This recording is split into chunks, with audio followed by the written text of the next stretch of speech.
province. I appeal to all involved to allow calm to prevail. And he wants to thank our police officers for upholding the rule of law and keeping our community safe. And the Premier goes on to say, on behalf of Ontarians, I urge all protesters to let their voices be heard through peaceful means. And look what we got. That is the voice of Stephanie Smythe, our breaking news producer. Steph, as we all watch this unfold, and in the small box on the right of your screen, it's what's taking place live right now at Queen's Park. So we're going to leave the main scene that we have in the main box, which is Queen Street West, just a couple of blocks from where we live here at 299. It's at Queen, just a little bit ahead of Peter and Soho. Let's go back to Queen's Park live. We've got Craig Kielberger telling us exactly what has unfolded. How you doing there? You got me? Since I last spoke with you, the police have continued to expand. They've been pushing on all. Hello? You got me? The greatest movement has been going further. Okay, yeah. They drove protesters. Could you turn your feed back up to me a little bit? You're a little bit low. Using their horses as to charge forward. Yeah, other than that. To charge forward and stop and go back. Okay, that's good. That's good. The officers. It's okay. The protesters responded by chanting that. I've got this other thing in my ear. I'm going to move away from the speaker on this TV set pretty fast. Okay. Maybe 300 protesters, 400, about an equal number, if not more, officers. There was a group of officers who left. We could see they came via foot from the southeastern side. Yeah, Dan, what are you doing? I'm about to start the program. March in full life here onto Queen's Park proper. Now okay, look, I gotta go. Bye-bye. Are asking, and as they're being forced right out of Queen's Park, are being asked where they can peacefully protest, because they're out at the officers, where are they supposed to go, where can they protest. There's about 300 protesters left, maybe against 500 officers from this vantage point, getting the baton still, using the shields, the horses being used as a means to drive people back. I want to bring to everyone's attention, if you are traveling around the city on the outside of the downtown core and you see, Stephanie, this large plume of dark smoke. You know, people are always fearful when they see smoke, particularly in this day and age. And as we widen out, that's by a lot of people. This is the situation right now. The protesters have set fire to a police car in the Queen West and Peter Soho area, and this is the result of on fire and black smoke hitting the skies, and that is what the situation is right now. And Stephanie, again, we're asking whether police are going to arrive on scene. We haven't seen fire yet arrive. No, and I think they're just going to let it burn out. And that is what happened. Yeah, Rachel, how you doing? Today with the other two. I'm going to cut the program. University. What's that? This is the fourth car fire, fourth police crew. Oh, it is real hot. Is that better now? Protesters don't like these breakaways. How's that sound now? Protesters and. Okay, I'll talk in a normal voice. That's all. Okay, I'm going to cut down the. Are you hearing the other on there or not? Okay, well we'll cut the program off when we begin it and just leave the video up on that. Okay. You don't have to worry about any video. That's going out on live on location. Okay. In terms of the services around Toronto tonight, if you are trying to get around. How's that sound?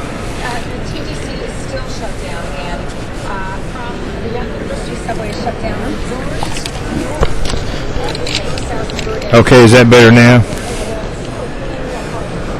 Okay, that's the best I can get. I got to get it away from the television, set it up far enough to. Okay, that's the best we can do. Okay.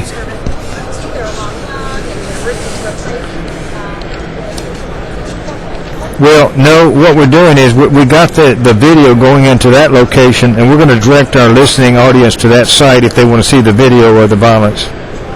But the report is going to be on G-20, but you don't have to do anything there. Yeah, Charlotte should call in. She's late. She's stuck in traffic in Austin.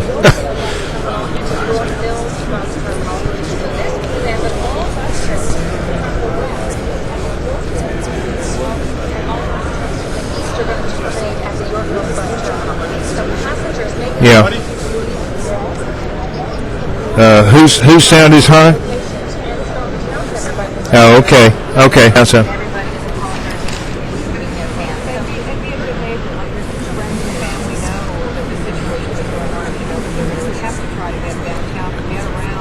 Is that better?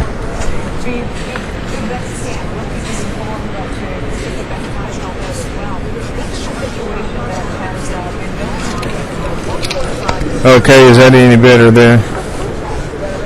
Huh?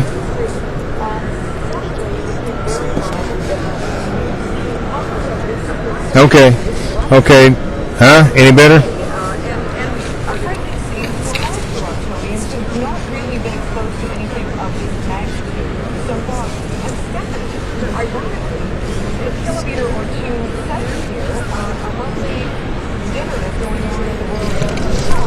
Oh, say that again.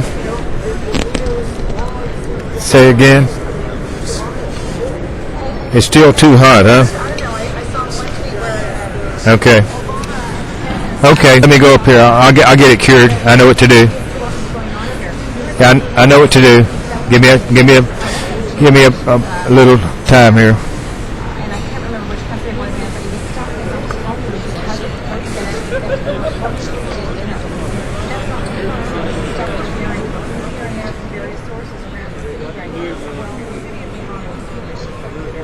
Okay. How's that sound? Is that better? Okay. I put it on automatic. I put it on automatic. A caller?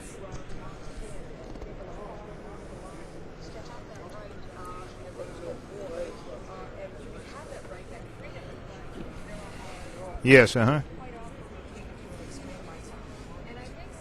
Okay, Ronnie in Tennessee. Okay.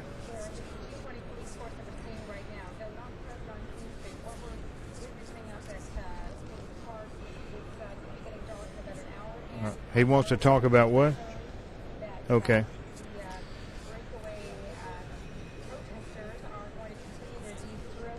What's that?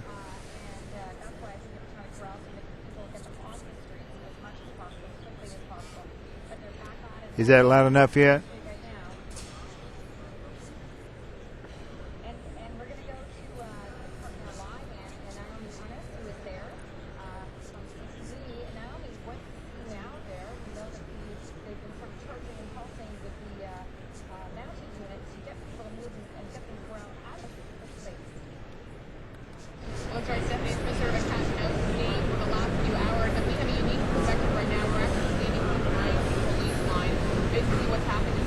Okay.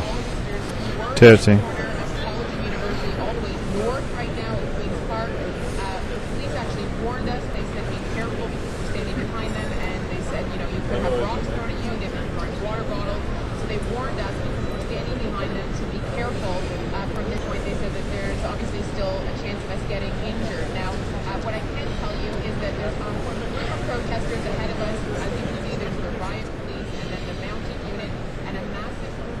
Testing 1 2 3.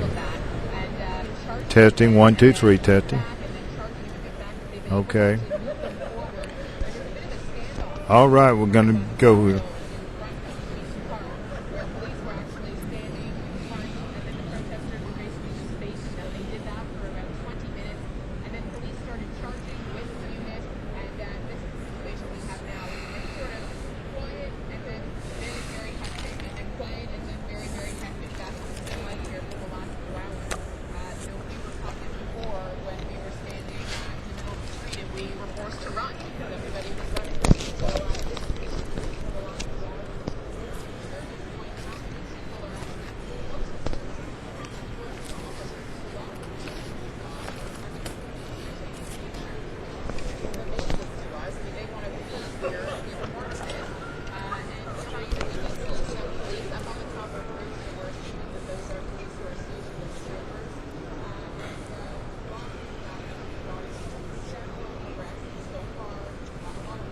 Welcome to The Secret Truth. This is George Butler, live from Toronto, Canada. We're at the G-20 Summit, and we're at the International Media Center here in Toronto, Canada. Charlotte should be there shortly on the way. Charlotte, have you met it yet?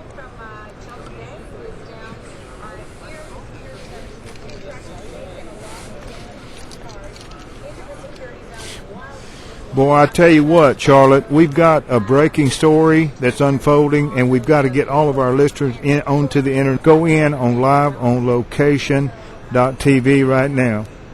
Everyone listening on the internet connections or the air broadcast in Austin, fire up those computers and get on liveonlocation.tv and get that video looking. You can do the air broadcast at the same time you're on the computer or on your handheld iPhone. Beginning there, we've got breaking stories coming in. They're arresting people in Toronto downtown, close to the Queen's Park. That's where the protest area, designated protest area was. I was out there earlier this afternoon at 1:30. That would be 12:30 Austin time, and did video of the thousands of people there was an official march, an approved march.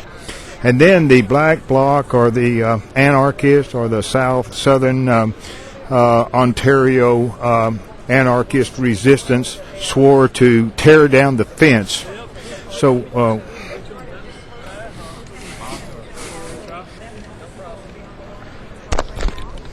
yeah, Charlotte, take over, will you? Okay, yeah. Yeah, okay, I got it. Okay.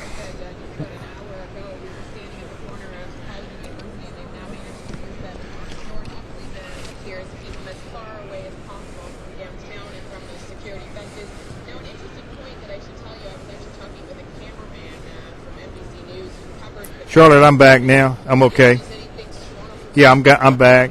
We had people stepping all over my wires over here. They didn't know we were live. So, anyway, it's caused some.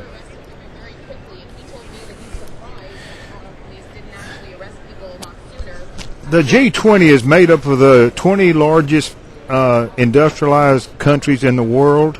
They comprise of about 80% of the gross national product and about 20% of the international trade.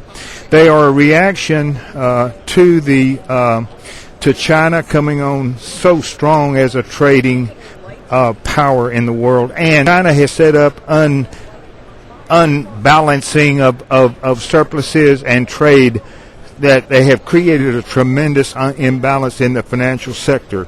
The G20 nations have banded together to offset that Chinese dominance. And even China has become a part of G20, and India also, and Russia too. They all flew in here. What?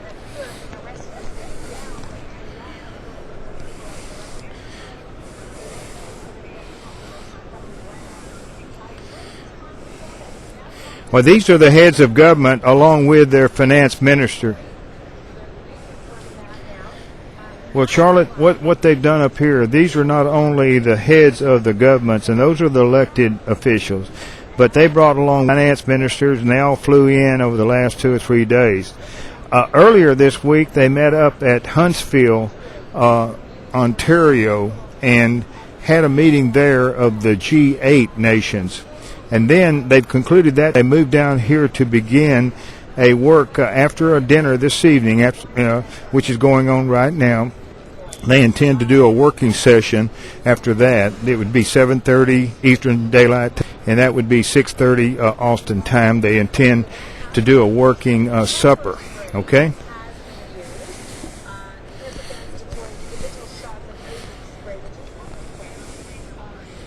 Well, right now, what we have is we have a small group. There were virtually thousands that marched down University Street or University Avenue earlier this afternoon. And these protest groups, this marching group of a plethora of differing kinds of groups. There were labor there were socialists, there were communists, there were just a large variation of different types of groups. Individuals were walking. They were holding signs. Some said, stop, change the bankruptcy law, pay more, higher wages. There were all kinds of different signs.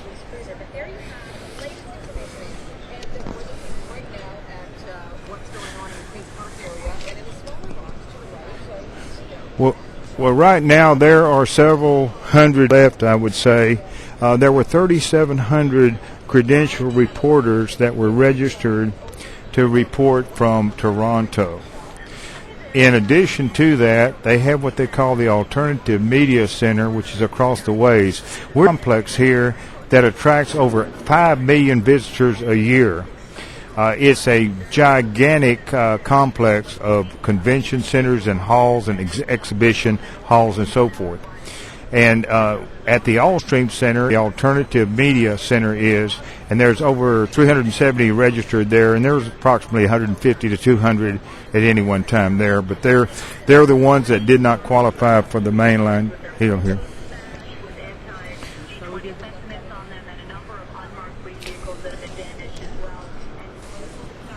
What's that? Say again?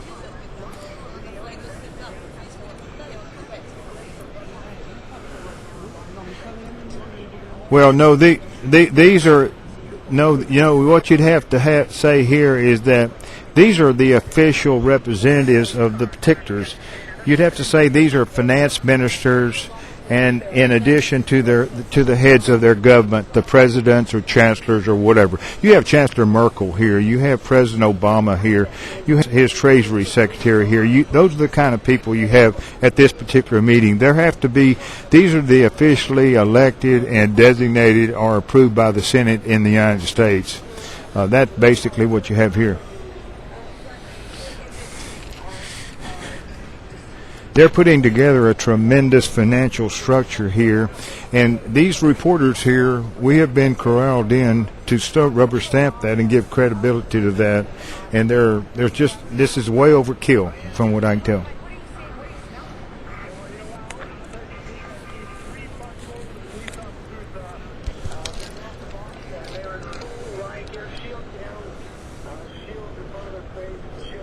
Yeah, let's take that right now.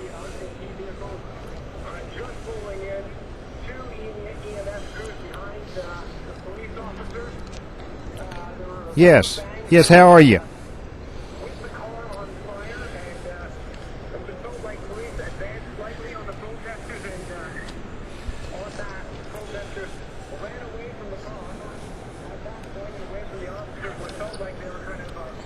Sure.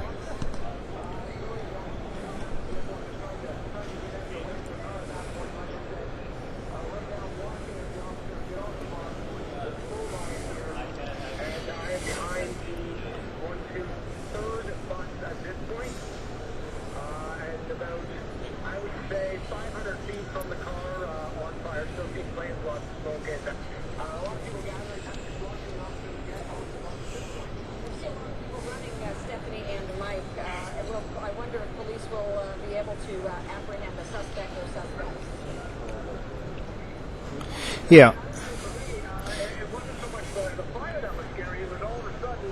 Okay, we'll get to this. We'll have to give you a pretty short answer. Okay, be right back.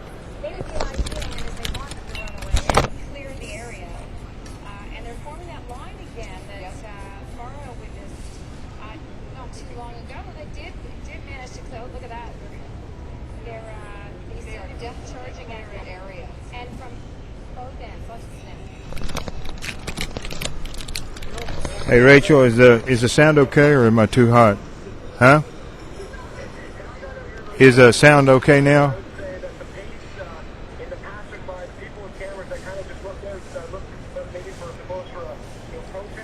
That's good. Hey Charlotte, let's give him a short answer. I will, and then we'll move on because this is off. Okay, we'll do it, but this is off topic. Yeah, but this is off topic tonight. Okay. Okay, we'll do it.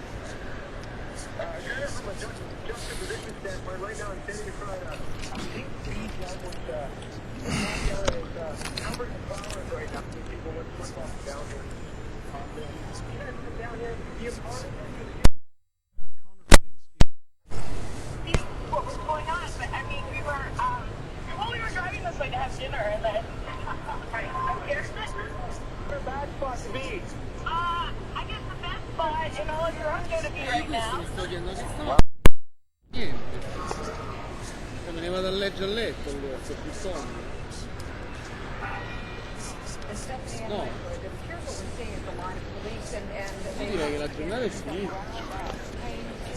people away from the burning police car, which is at the top of the screen.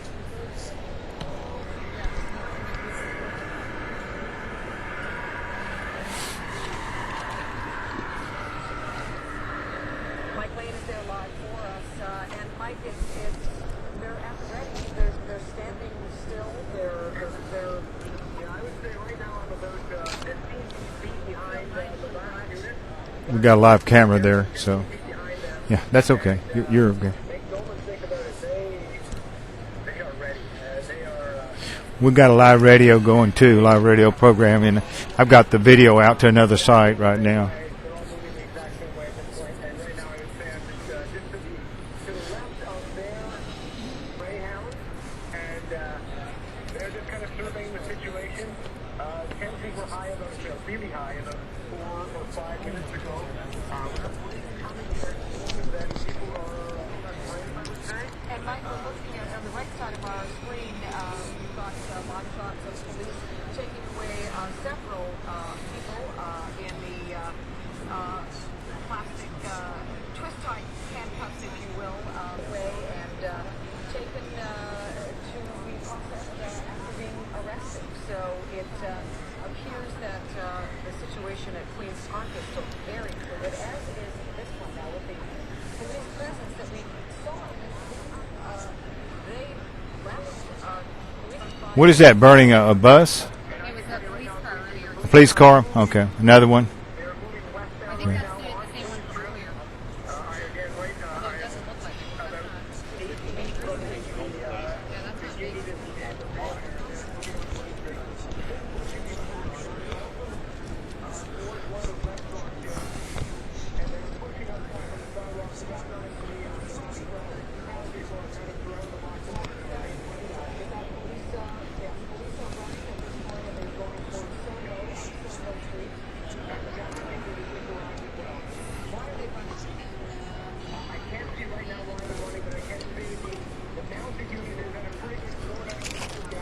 Hey, welcome back to The Secret Truth. This is George Butler along with. Yeah, let me give him a quick answer here. Otherwise, get on liveonlocation.tv to pick up the video from the Toronto violence in the streets of Toronto, close to the Queen's Park. The Afghanistan war we should pull out. That's my answer. It's failing right now, and I think McChrystal is sort of you could say characteristically trying to do what he can, but I don't think we can win the war. What do you think, Charlotte? Di notte veramente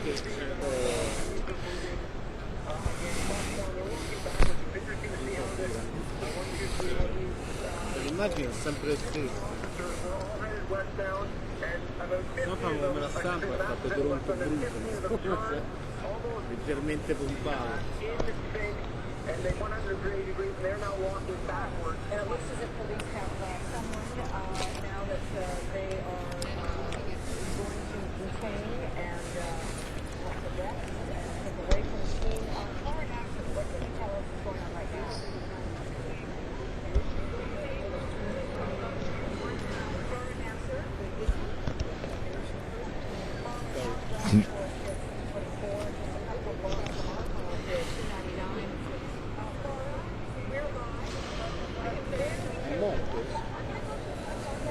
No, ho fatto una vignetta su questo tutto, non mi dicono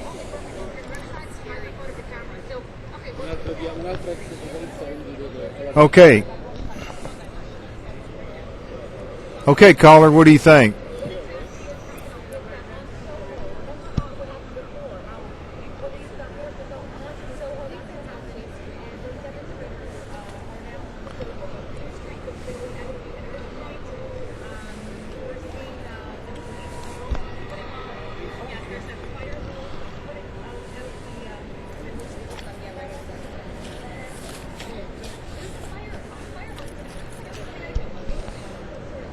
Okay. Oh.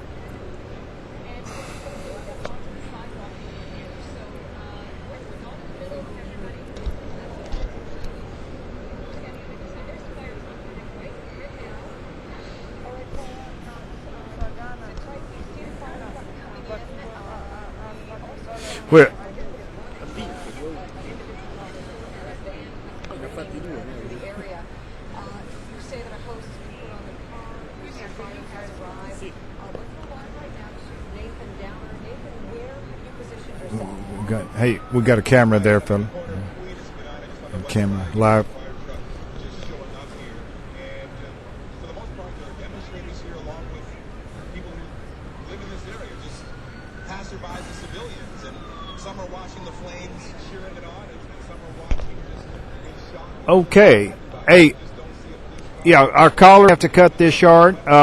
This is off topic, but we certainly do appreciate your call, and we got to get back to this Toronto coverage right now. Okay. Thank you for your call, and keep watching and listening to us.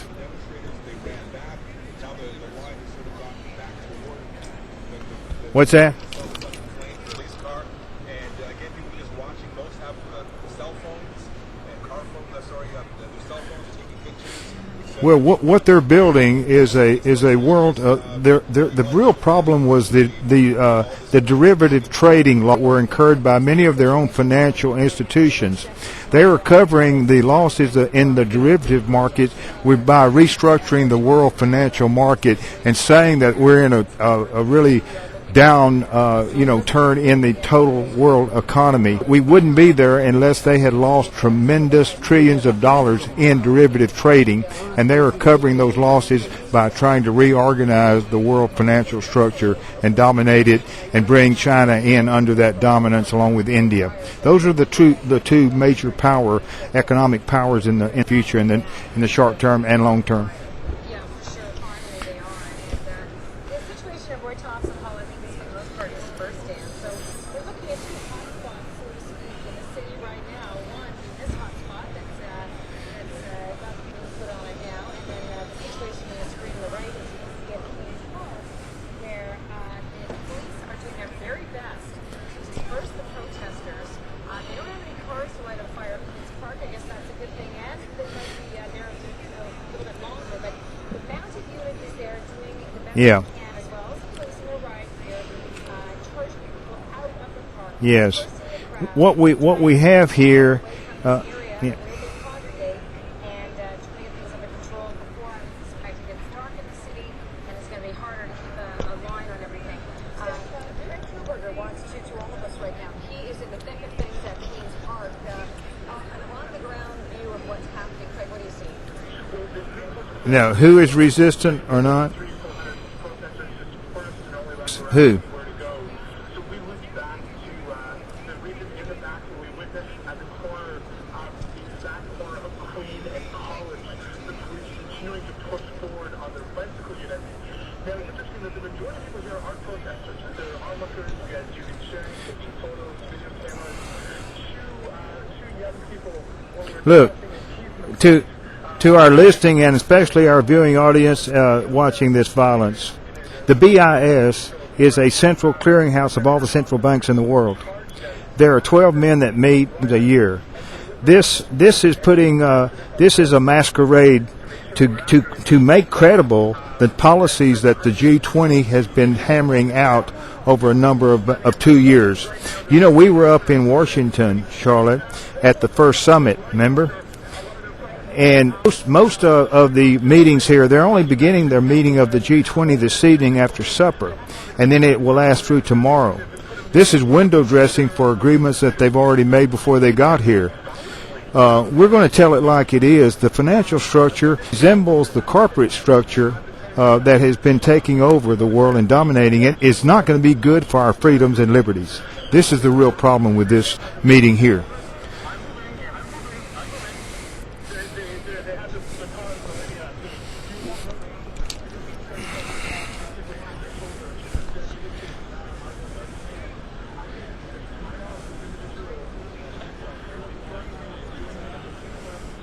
No, Charlotte, this thing is going to stamp out any.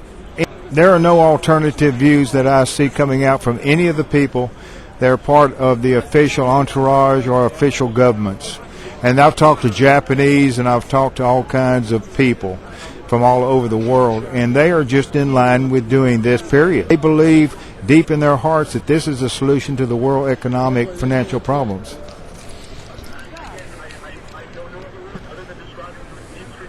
Ma questo chi è? È l'amico dei faticosi.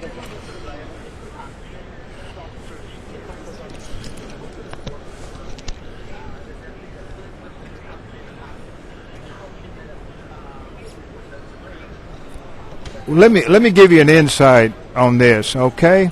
Naomi Klein spoke last night at the Massey Theater, okay?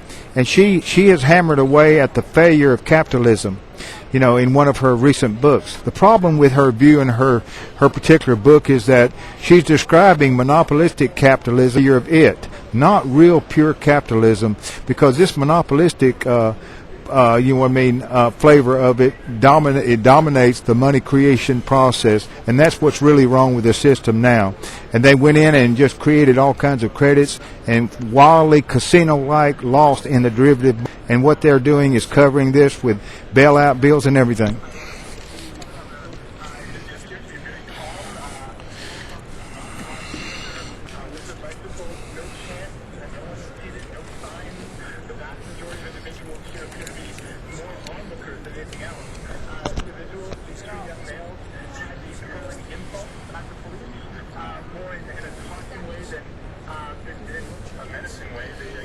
Hey, Rachel?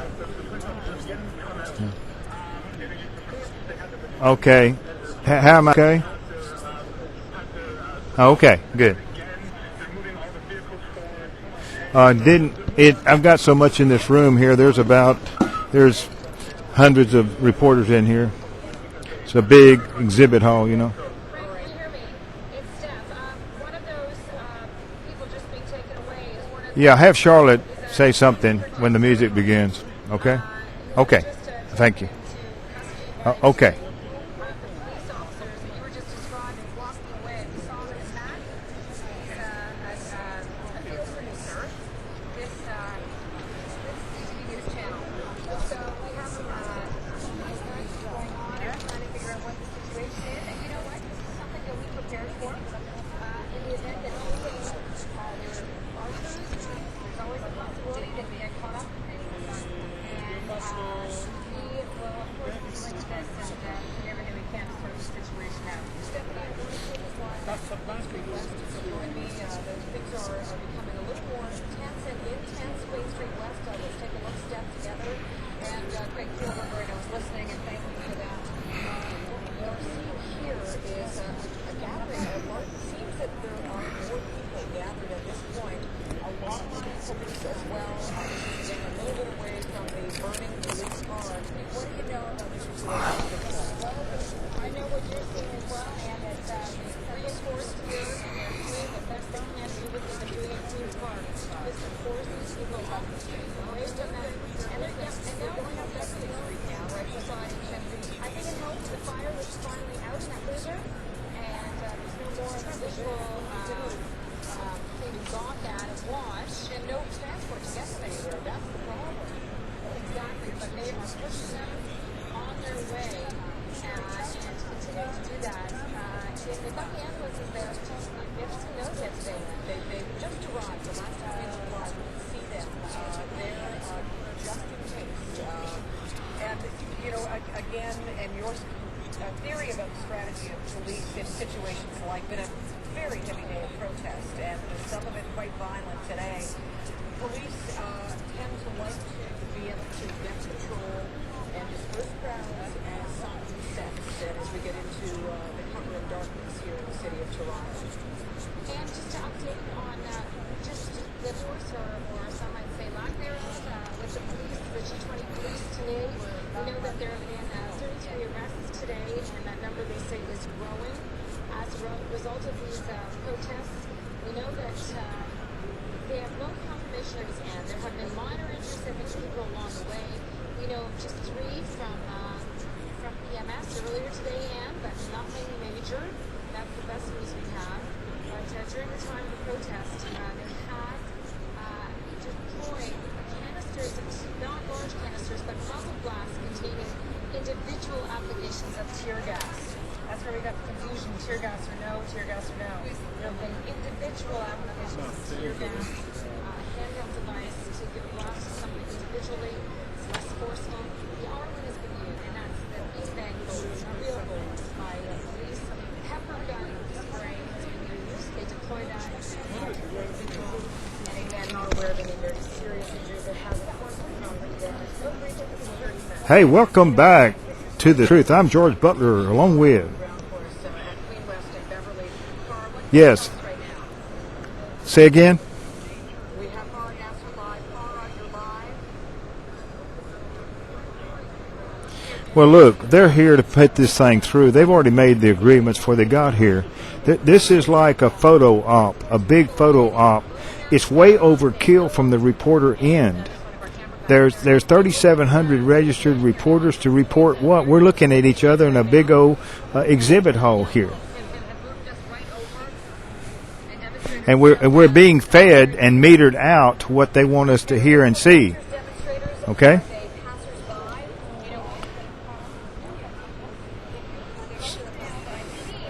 They're metering out to us a little bit of what they want us to see and hear, and all we're doing is parroting what they're feeding us. That's it. Except for the screen on liveonlocation.tv, those are live shots, and they can't edit that yet.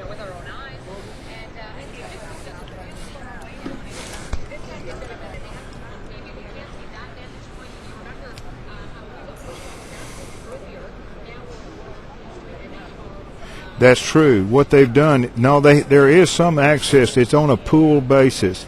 They run these buses in and out of the red zone or wherever those leaders might be at their hotel or so forth with brief little interviews. But only your mainline media will get those. But, I mean, all they're going to do is put out a line, you know. They're not going to give us any new insights into the real solutions to it. They're hammering out this deal, and they're getting a group dynamics and group management at a very high level. You could say Kurt Lewin is very operative today, and he died in 1947.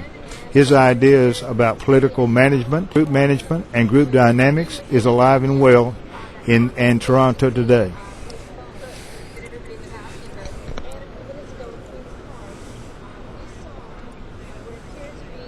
Kurt Lewin, he was of group dynamics and group management. He worked with the Tavistock Institute in England, and that's actually what they're continuing to do now. Where you have corporate training and so forth, is training for a reason to get certain results. And he pioneered in those kinds of areas of training and management and so forth, but in 1947, not now.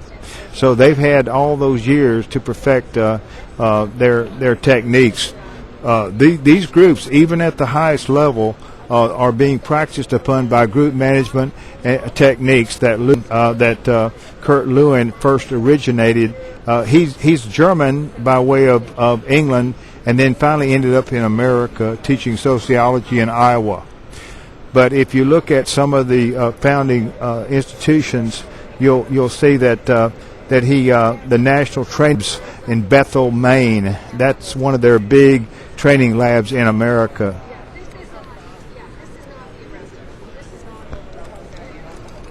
Yes, it is, but at such a high level, the participants don't even know it's being on them, what I'm telling you.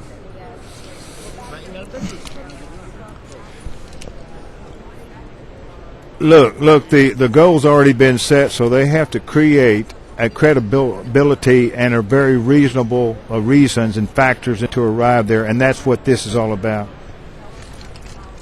The mounted unit has now come in as reinforcement in that position. We saw them go up Soho not long ago, but now they come back. The G20, Charlotte. Yeah.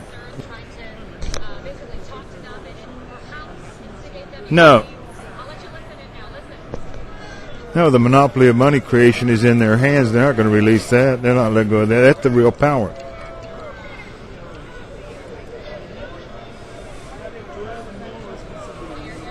Because they clear and set policy on an international basis of all the central banks.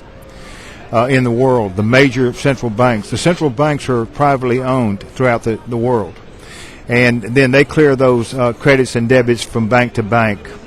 And they also set policy, a change of accounting a few years ago, I think it was 2005, that bankrupted some companies because they had to carry certain assets in a different way on their books, and it made them insolvent.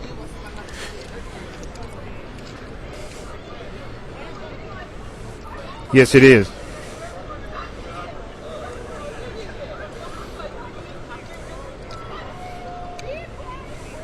Well, the Bank of International Settlements on their homepage will state that emphatically that gold is money.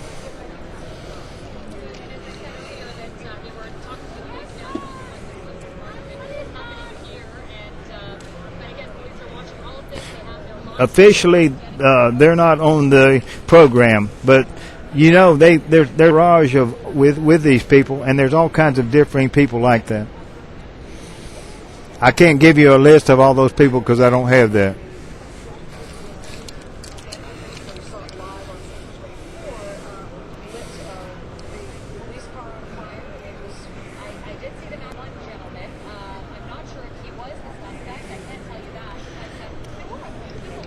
The Bank of International Settlements is the big daddy-o and clears all the central banks' credits and debits.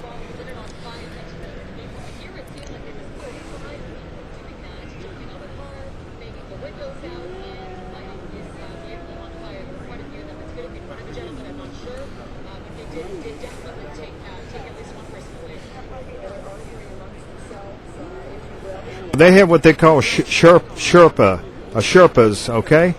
And a Sherpa was a man, were the Himalayan natives that guided the first men, Western Europeans, in conquering Mount Everest. These Sherpas are doing the much of the work at the lower levels, back and forth.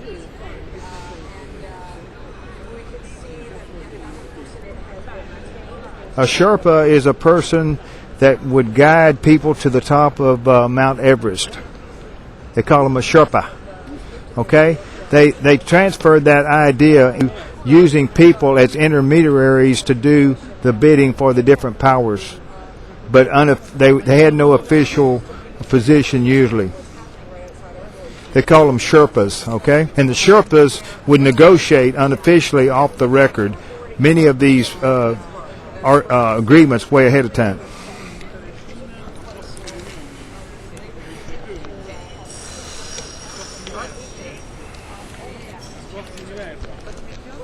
What's that?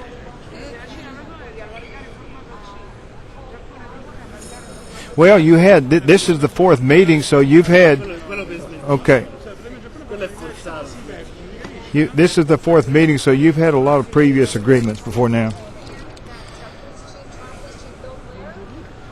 And it's about what lead corporations are going to be, the World Bank, what position they're going to have, the IMF, and so forth.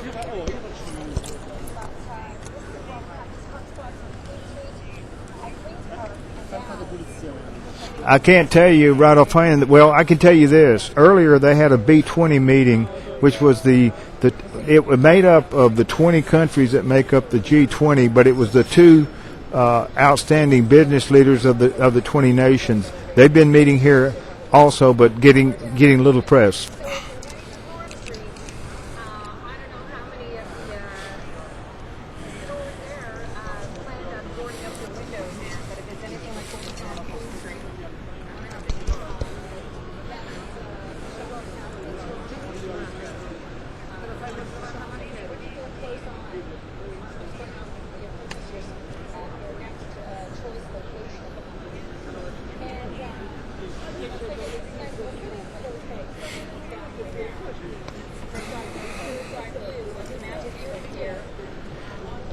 Well, these sovereign wealth funds are going to function in providing capital in the future.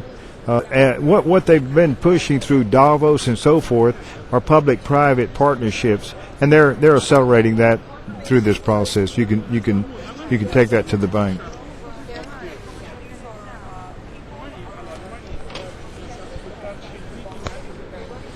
Well, they have toll roads up here around Toronto, and I understand those are privately owned. Okay. Okay. Why they did what?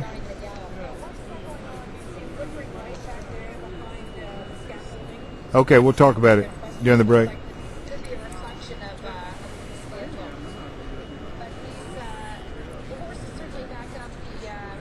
Is this settling down now?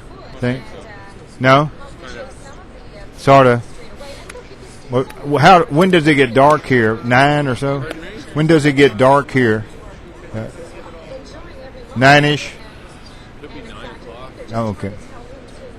I got you. Okay. Well, these are. There was one group that was on the internet, the South Ontario Anarchist Resistance. Is this the same as the Black Bloc or different? Is it? Apparently there are ties between the two, which kind of runs contradictory to the whole concept of anarchy. Oh, okay.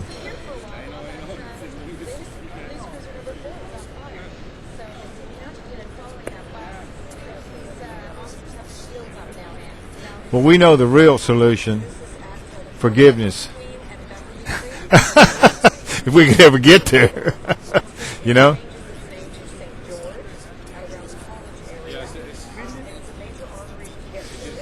What drives people is they're entitled to violence. We're watching live footage from downtown Toronto. The police are closing in on some of the remaining protesters, and there have been some arrests. There's been a couple of police cars burned earlier. There's been arrests made. It seems to be winding down. You can listen to us on radio, or you can come in and watch this program. I do have the feed cut off from the live feed from the video.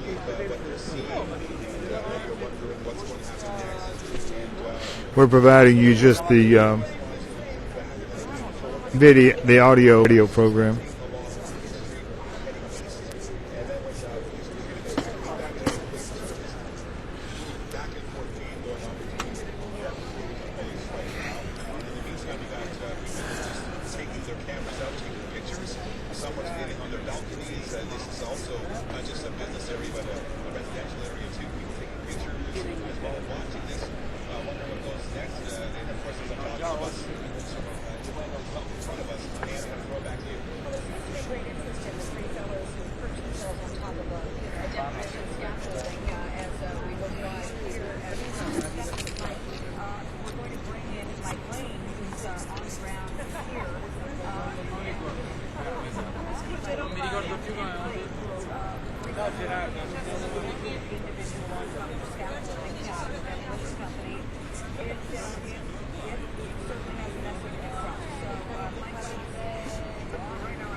Welcome back to The Secret Truth. I'm George Butler, along with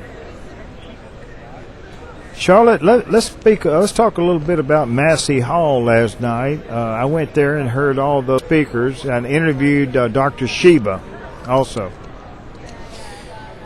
And what I heard over and over was Mother Earth. That was a recurring theme they had some really fine speakers, and Dr. Shiva, boy, she really brought the house down on several comments she made.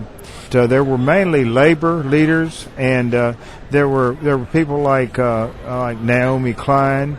She'd written books about the failure of capitalism and things like this. Amy Goodman with Democracy Now! Was there. And the lead, Mal Barlow, the Council of Canadians who founded that, was there. And she spoke. She gave us more information than you could believe. There was also the ambassador from Bolivia to the United Nations who had put down this water takeover that these corporate groups had done. And anyway, that was very interesting too, where they beat back the oil companies and beat back the water group that had taken and dominated their water system there in Bolivia. It was quite an exciting night.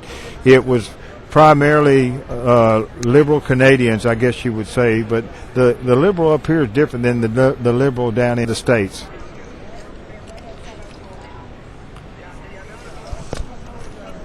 What's that?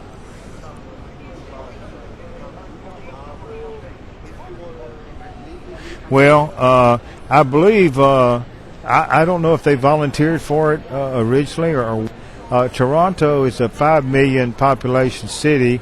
It had resources, and Canada right now is in good economic condition.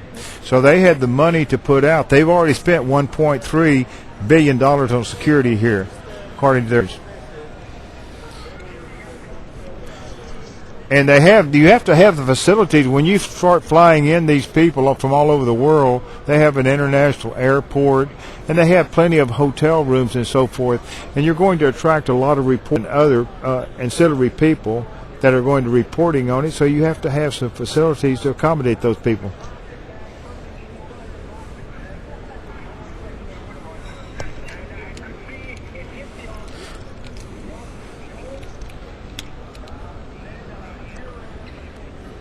Yes, that's right.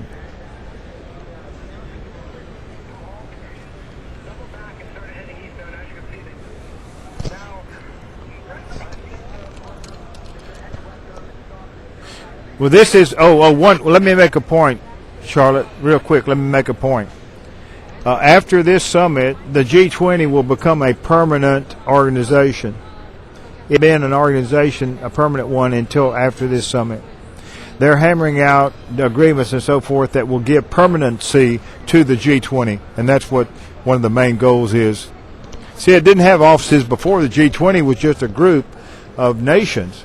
It's going to have a permanent address and so forth, and start setting policy. I don't know where that will be yet, but they put out that earlier. And Obama scared to death of the G20 in them stopping their spending and creating inflation for their own economy. They have to keep it liquid. So evidently there's an illiquidity crisis that's developing behind the scenes in many of these nations.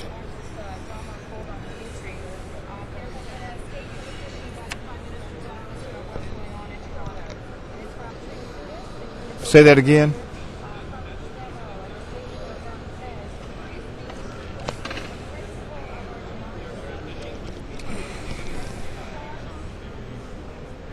Well, it still is. It still is. I mean, it's still the reserve currency of the world because most oil is in dollars still.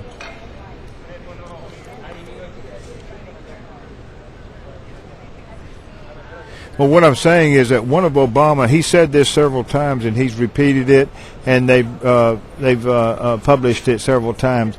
He's reaching out to the other 19 nations and saying to them, continue your bailout policies, continue your spending policies. We need to keep our economies going. So an illiquidity crisis has to be one of the main things that they're concerned about.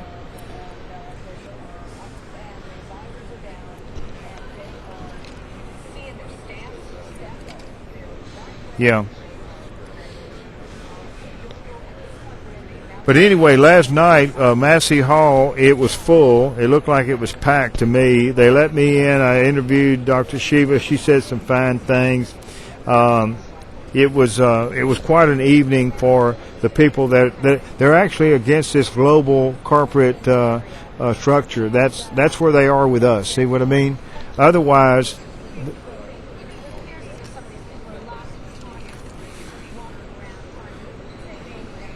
Yeah.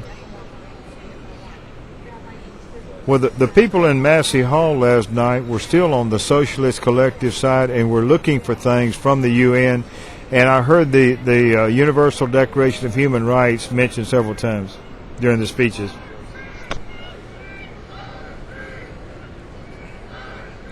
Well, the problem with the Universal Declaration of Human Rights is that it can be withdrawn.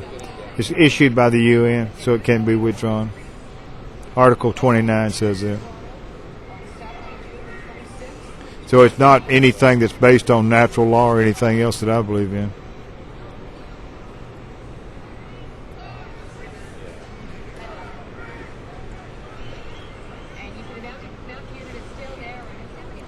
Tonight is a working session. They only started, they concluded the G8 in Huntsville, Ontario, today earlier.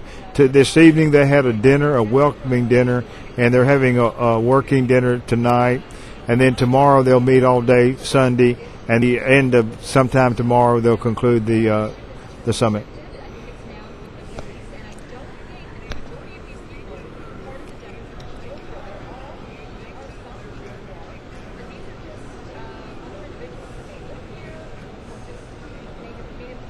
No, some of these speeches, like Obama's been making, I think are very sincere to encourage the continued spending of the G20 nations. The other 19 of the G20. I'm giving that advice to them.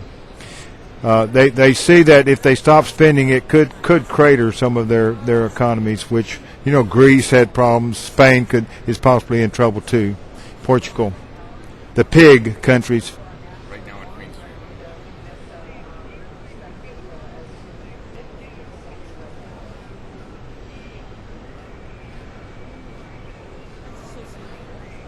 No, it's consolidating that into their hands more so than ever before. It's internationalizing that into fewer and fewer hands.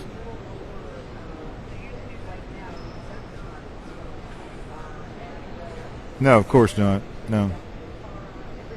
It's like any giant corporation that has its own policies, and you phone them up and you can only email them, and you can't ever get them on the phone. Before long, it's like a big stone wall to get anything out of some of these things.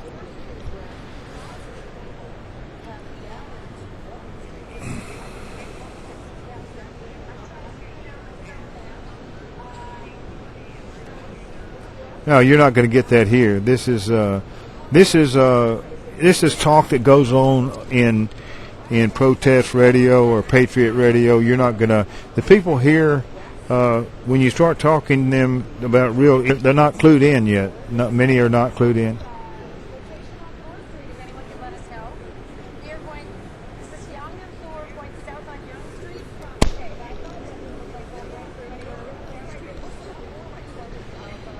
Now, this is consolidating that and reinforcing and building on that.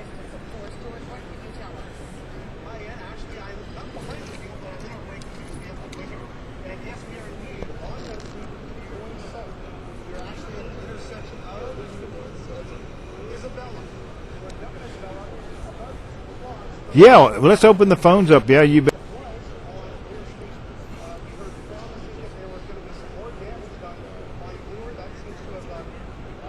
And remind them about the live on location too.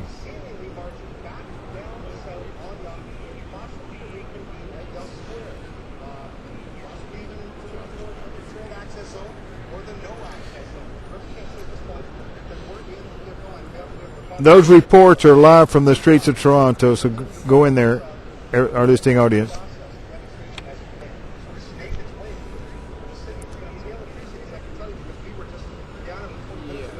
Well, we're straight ahead on that, and we care about freedom and liberty, and that's why we're here. Okay. Okay, we'll be right back.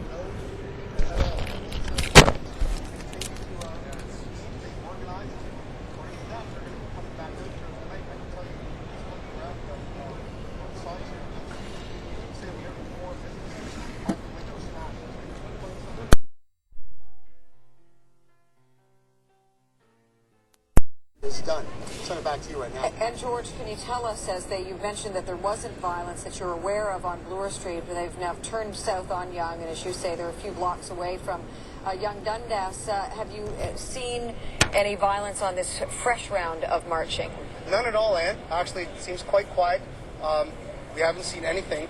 The cops apparently have the square cut off south, and we might try and get one of our trucks repositioned on the north side to give you a better look at it. But apparently the police are anticipating that this crowd is going to get down to Yonge Dundas, maybe rally for a while, then potentially try and go back down south, get closer to that perimeter, because that seems to be the goal here, is to reconvene, scatter, gather up again, and then get closer and closer to the perimeter, either the controlled access zone, which is Wellington South, no access zone, which is, of course, from Front Street south to the lake.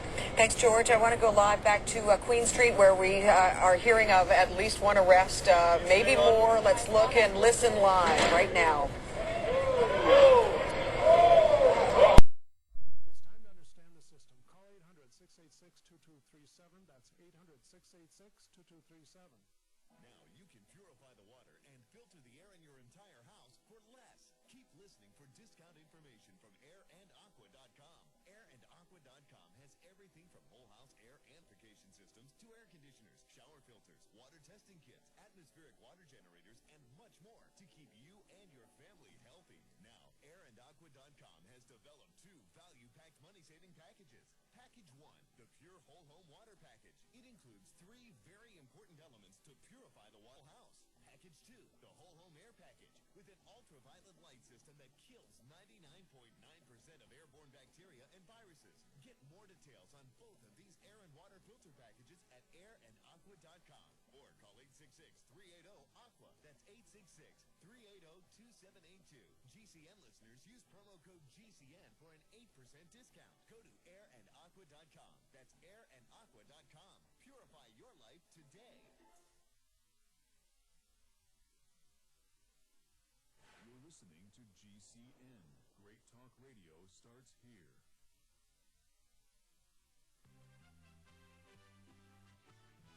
IRN USA Radio News, I'm Mark Thomas. A tropical storm warning is in effect for the coast of Belize and the east coast of the Yucatan Peninsula for Alex, a first-named storm of the Atlantic hurricane season. The peninsula separates the Caribbean Sea from the Gulf of Mexico, and forecasters say computer models suggest the storm won't track over the Gulf oil spill. However, that could still change. Financial reform was the topic of President Obama's address today. Obama said funding a strong economy in the U.S. can't be done without ending what he calls the status quo on Wall Street. The full House and Senate are expected to vote on a reform package next week. This week's GOP address by Wisconsin Congressman Paul Ryan dealt with the federal budget, or lack of one. Ryan, who's the ranking member of the House Budget Committee, reminded his audience the Democrats canceled this year's, making clear their intention to raise taxes on middle-class families to, as Ryan put it, fuel their continued spending spree. This is IRN USA Radio News. Can you hear that? Can you hear it? It's very annoying. I hear it. Can you hear that sound? That ringing, that hissing. I can't get to sleep. I can't concentrate. I hear it constantly. You can't hide from it. Everywhere I go, it doesn't go away. It drives me nuts. It's tinnitus. A constant ringing in your ear caused by loud machines. Loud music. Finally. Quietus. Of Quietus. Quietus will stop the ringing fast. Quietus is all-natural, chewable, quiet relief. Quiet relief so I can work. I now get a full night's rest. Quietus has helped thousands of people with tinnitus. Quietus is real, my friend. Quietus has changed my life. Call right now for your vial of Quietus at 1-800-507-8423. That's 1-800-507-8423. Stop the ringing now. 1-800-507-8423. 800-507-8423. The possessions of Bernard Madoff's former chief are up for auction in New Jersey. Correspondent Warren Levinson reports. Prospective buyers went to a drab garage in New Jersey, presumably looking for lawn furniture and bedroom sets. Mostly, they wanted to see how Bernard Madoff's chief financial officer lived on other people's money. Church says she might buy a love seat. And I could use that, but to use it all, my lifestyle is not that grandiose. The big stuff, 3 cars and a yacht, have already been sold for nearly $1 million. Frank DePascali, freed this week on $10 million bond, is under house arrest awaiting sentencing. I'm Warren Levinson. Experts say the Gulf oil spill has shown a light on the industry's failure to research ways to clean ththings up when something goes wrong. At the same time, those experts say oil companies have spent billions of dollars to drill deeper and farther out to sea. For the latest news and analysis, log on to irnunews.com. Bull bear, I don't care. I'm Michael Parness, and I made over $7 million in less than 2 years in a bull market. And from September 2008 to February 2009, I made over $3.8 million in the worst bear market in over a century. Bull bear, you won't care either when you call and get my best-selling book, Power Trading, and my most popular DVD, Power Trends, for free. I'll show you how to take control of your financial future. Just call 1-800-386-0955. 1-800-386-0955. People who just walk away from their mortgages may be facing more than foreclosure. Correspondent Diane Kepley reports. With more and more homeowners facing the possibility that they can't make their mortgage payments, there's a growing trend of people simply packing up and leaving their homes. Well, that may lead to even more problems for them. Fannie Mae has decided to ban those people from getting new loans for 7 years. The homeowners who are being targeted by the new policy are those who have the capacity to pay on their loans, but don't make a good faith effort to work out something with their lenders. The quasi-government agency also wants to take legal action when it can to get back the outstanding mortgage debt from borrowers who intentionally default on their loans. I'm Diane Kepley. The man who will decide payouts from BP's $20 billion compensation fund to victims of the Gulf oil spill says he'll do all he can for the families affected. Kenneth Feinberg met Friday with victims in Louisiana. He ran the program that handed out compensation after the 9/11 tragedy. Feinberg says the frustration and anger he's found in the Gulf is much like what the victims of September 11th went through. He told people gathered in La Rose and Violet, Louisiana, that a compensation program like this cannot be administered from Washington. He says you have to come down in person and listen to what people are saying. Meanwhile, Navy Secretary Ray Mabus is headed for the Gulf next week to assess oil spill damage. President Barack Obama's point man for the cleanup and recovery of the area will begin a 5-day to the right, street lower. March down Young Street, or like again, following this, literally and figuratively. So far, and they call to arms, if you will, and it's an expression of literature and in the military.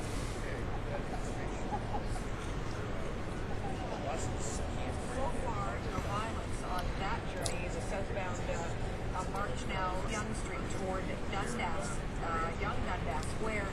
And all the while, and I'm going to step right back in on this one, all the while, the leaders are having a working dinner, the leaders' wives, mates are having a separate dinner at the Royal York, and it seems that the activity, the chaos, the violence is everywhere but that location, and anything inside the security fence. And in case anyone missed it, we just had a statement issued from the PMO about what's going on as we await Bill Blair's news conference starting. Hey, Rachel. 10 minutes.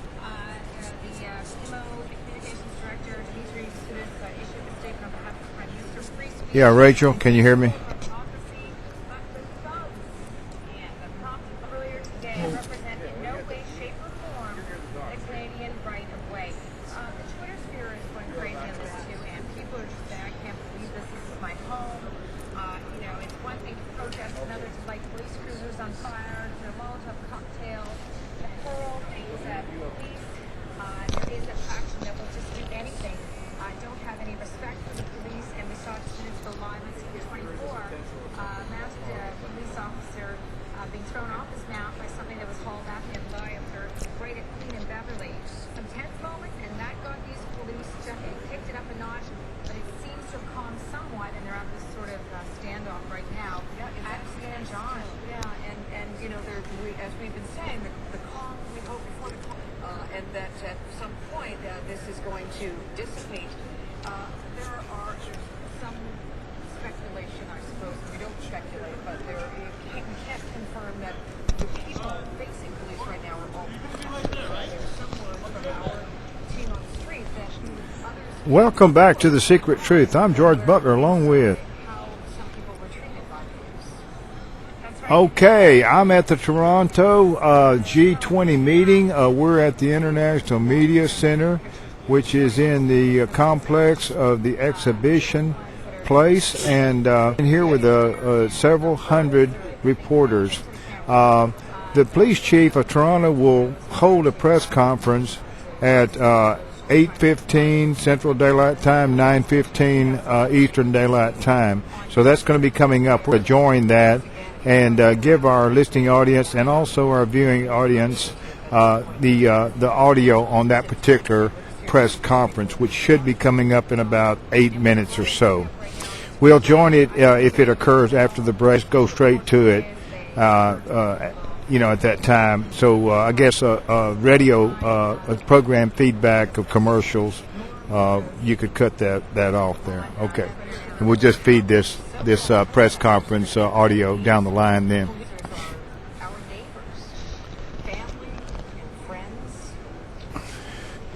Yeah, it's getting darker on the streets of Toronto now. The lights are coming on, the neon and all the business lights. It's going to be another 45 minutes before it gets much darker.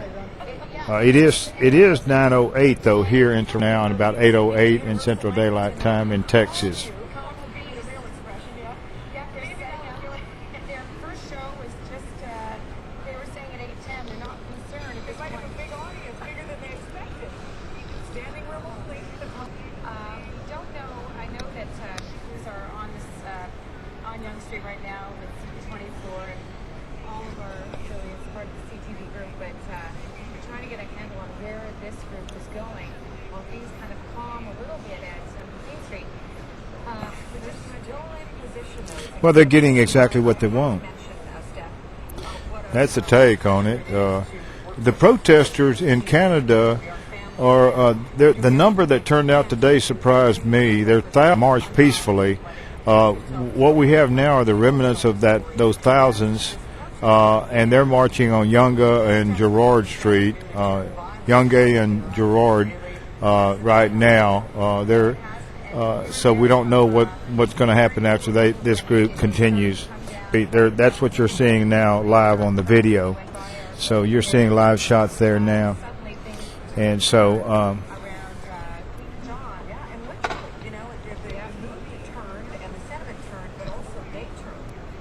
Well, what's occurring is that we've had the federal have the monopoly of money creation for years in the United States. The major central banks in the world are privately owned. And so what they're doing is taking all the G-20 nations and consolidating the power of money creation into their hands and internationalizing it. So it's going to be a much more powerful force to deal with. And I fear that individual freedoms and rights are going to go down the tubes, are going to be somewhat harmed and diminished. That's what I see. It's getting darker there. Yes, they are putting out information about budgeting this for medical or this for, the third world nations and so forth. But a money supply that does not have a debt on it been issued in the past would help the world in a much better way than what the system that we're under now.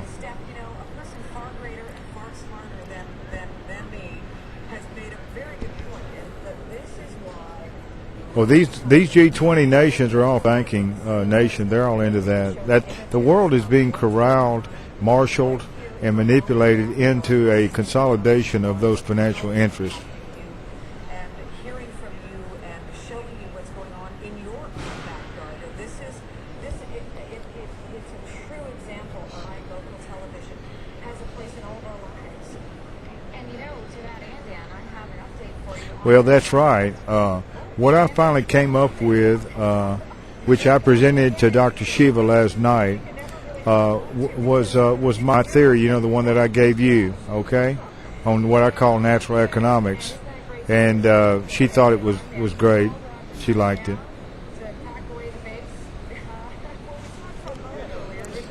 She has a doctorate in physics, too, and I call physics, so maybe people will start catching on to what's going on.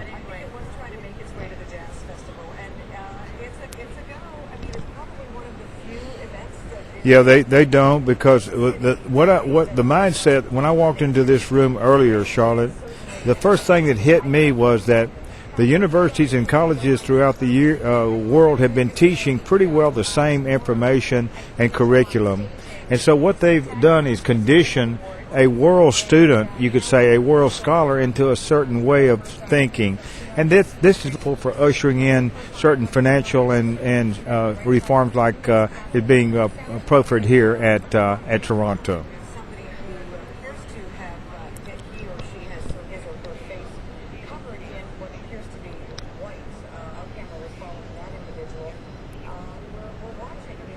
That what you have, many of these foreign students throughout the world have come to American or UK schools or Canadian schools or whatever, and they have learned a certain set of economic theory and economics, a school of economics, a discipline called economics.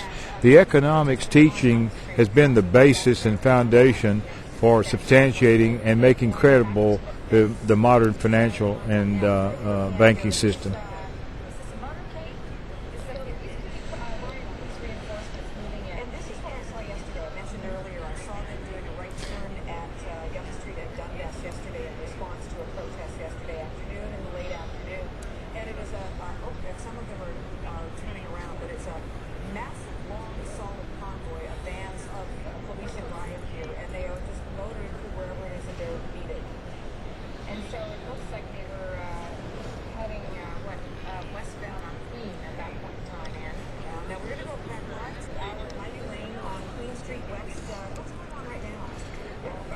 Well, that's true. When I was over at the Allstream Center earlier in the week, they had the NGOs in there, and they had people like World Vision, CARE, Plan. They had Save the Children people. There were wonderful people in there, and those are your true humanitarians at this conference. But like a lady walked up to me this morning, she said, well, we didn't get what we wanted, and she was a World Vision NGO person, okay? So didn't get what they wanted. They're asking for things from this group. They decided to come in and try to negotiate certain things with the G-20, but she said they were disappointed they didn't get what they wanted. So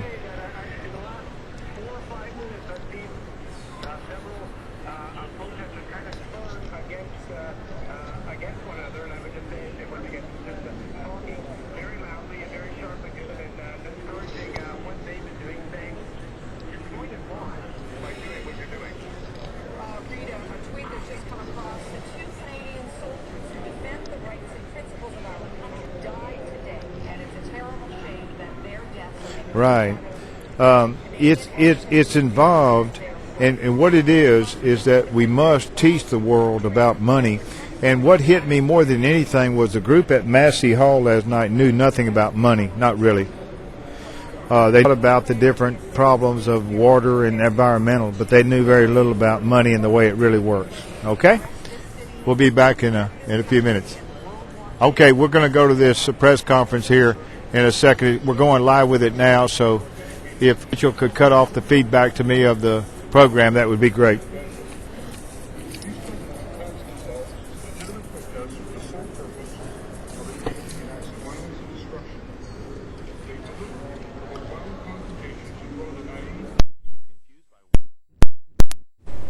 They use the numbers of a mob section. We saw this tactic, often called a black hawk tactic, demonstrated in all its mindless violence and destruction. The primary responsibility of the police forces amassed in Toronto for the G20 summit is to protect the perimeter of the security site. This has been done today. The tactic of criminal destruction of property was intended quite clearly to draw the police resources away from responsibility on the summit perimeter and into the northern part of our city. I am profoundly disappointed in the criminal acts which have taken place. We have seen windows broken and police cars burned.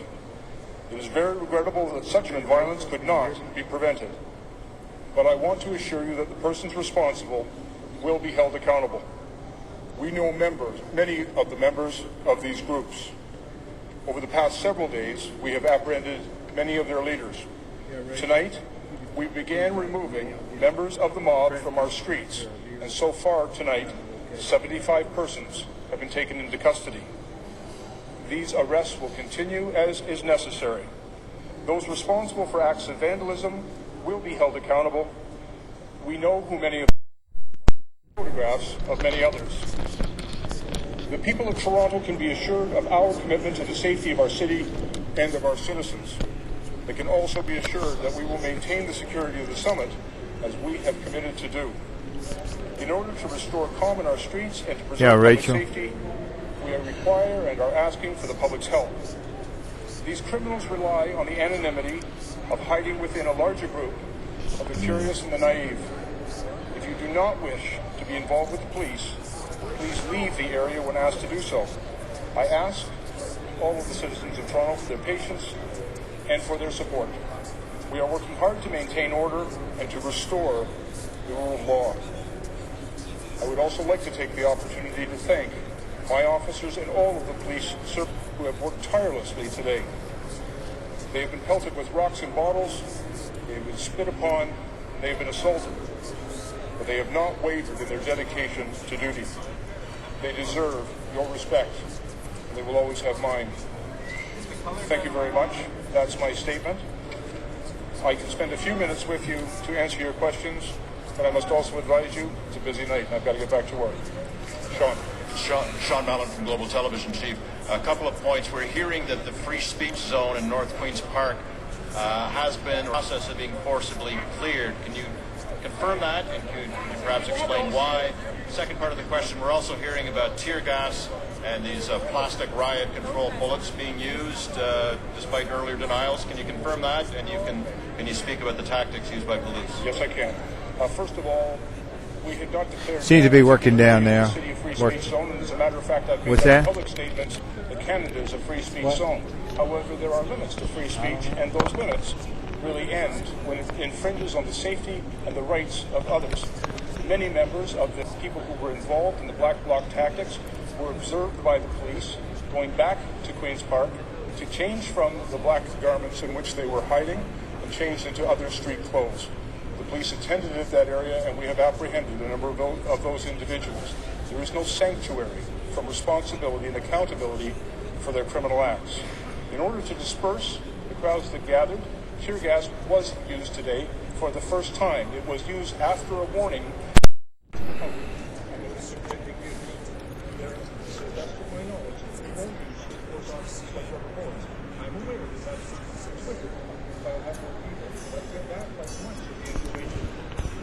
Welcome back to The Secret Truth. This is George Butler along with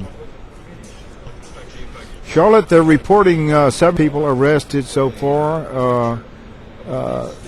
Police Chief Blair is giving a press conference right now.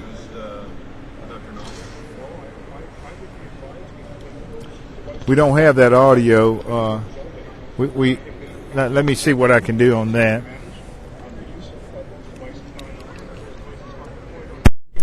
But I have not been advised that any such device has been fired at any individual. And I left headquarters about 40 minutes ago to come to attend here to speak to you, but up until the time I left, I've been advised of that. Any injuries among your people? Yeah, I've had a number of my people who have been struck with various objects that have been thrown.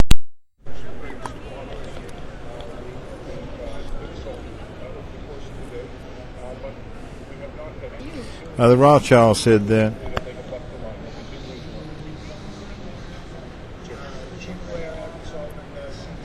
Man.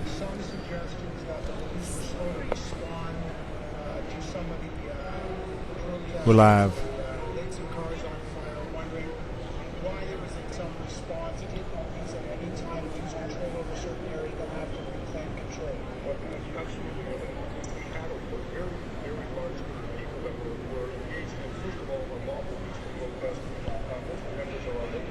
Right.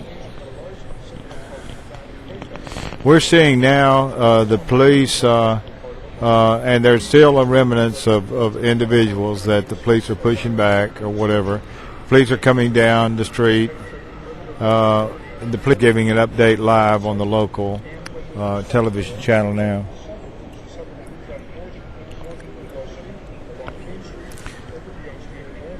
I don't know about that. I think there's been only 75 arrests. There's no mention on the air that I've seen we decided to tie this into liveonlocation.tv because we couldn't have possibly had the cameras out there in the different locations that the local television. And I will say the Canadians are presenting it just like it is. I mean, you know, it's live. They can only present live, right? You're going to do so much with live stuff.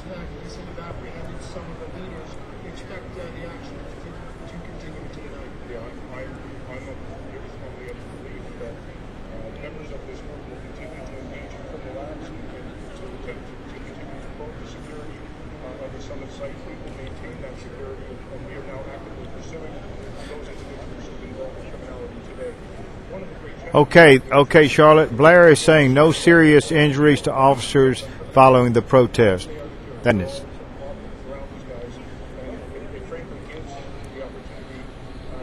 So Chief Blair is saying no serious injuries right now to any of the Toronto police or security forces.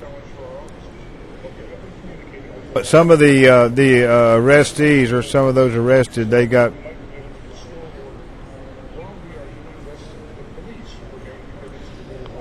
Yeah.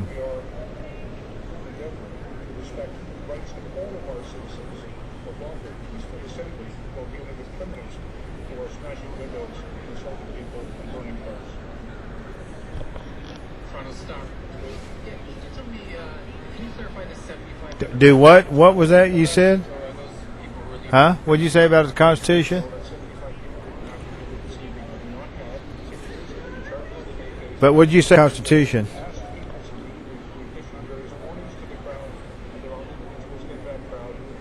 Oh, yes. Well, there was a law that they say that was enacted or administratively passed or whatever, that where they can pretty well arrest anyone anytime they want to under emergency situations and search them and so forth. And they first said in one of the press articles I read that it was passed secretly on June 2nd. Then there are reports that this particular law was passed much earlier, much older law than June 2nd of this year. But basically gave the right of the police today during this protest to arrest about anybody they want to or search anybody they want to, no cause whatsoever for whatever. It's different in Canada than the United States, Charlotte.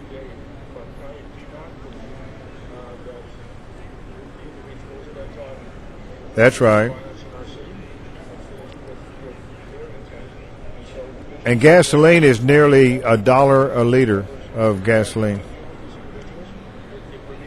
So it's by the liter. It's sold by the liter. It's 97 Canadian cents per liter is about what it is today. But things are very high here in Canada. The food in stores and so forth is much higher than in the States.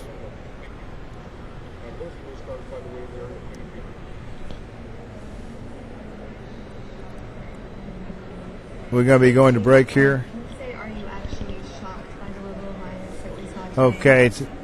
No, it's not coming up for a while. Anyway, Blair, the chief of police, says we will continue to maintain our security measures and so forth. They have another day tomorrow of G20 meetings.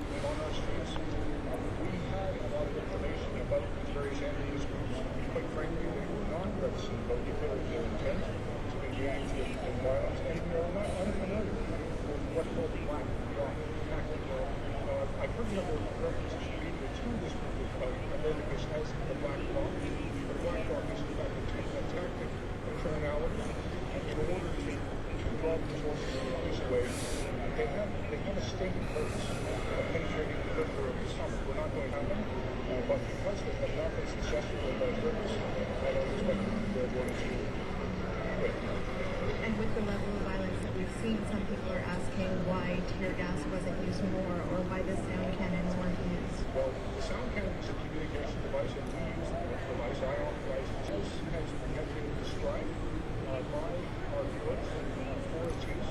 It was used to communicate with persons in the crowd, and that was done so that we could provide them with information about what our intent was. Again, to ask people to leave, to advise the force actions that were being used. One of the limitations of tear gas in the inner city is there are a number of residences and businesses located in the city, and we were concerned about the infiltration of a tear gas into their air intake systems. No, everyone is mesmerized to do this, Charlotte.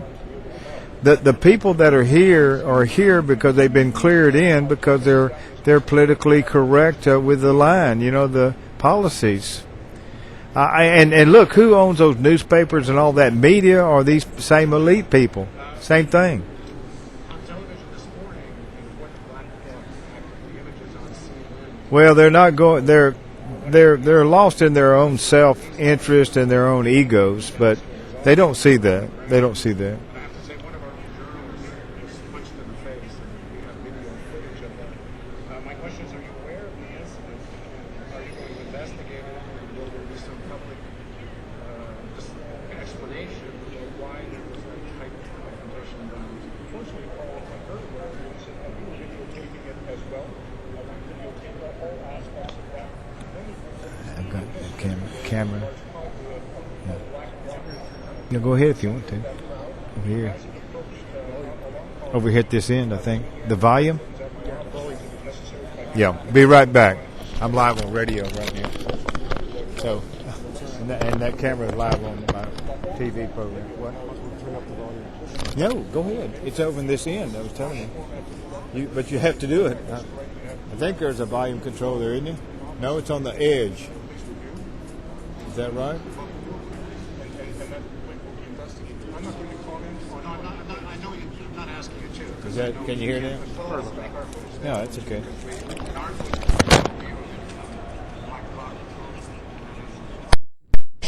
I have photographs of that, and actually they were taken right from the balcony outside my office. I'll be more than happy to share with that. All of, because, quite frankly, you missed that in your reporting yesterday. Yeah, Rachel, can you hear me? On the legislation, Yeah, if you could drop the program feedback to me, that'd be helpful. Public Works Protection Act.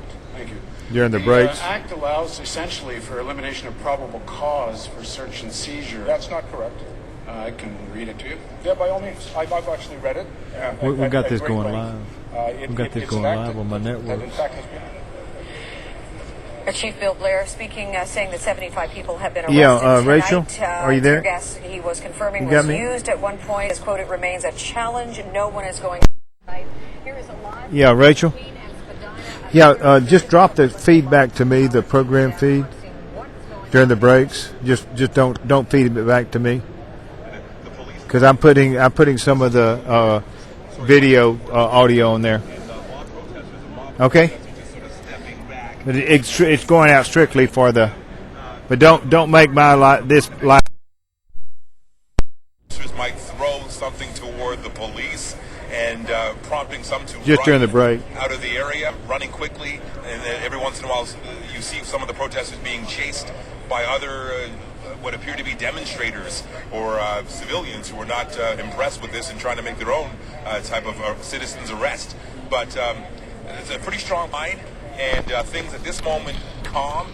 For the most part, you're seeing some demonstrators, some onlookers, and some people who are just curious, just sort of standing around, blending in. Now, what they did maybe 30 minutes ago, you had protesters standing in the middle of the intersection blocking traffic suddenly, and you had cars that were heading southbound on Spadina that could wear, and a few that were making U-turns, but for the most part, the vehicles that are at this intersection are stuck. And I'm not in favor of the G-20, a good block. among other things.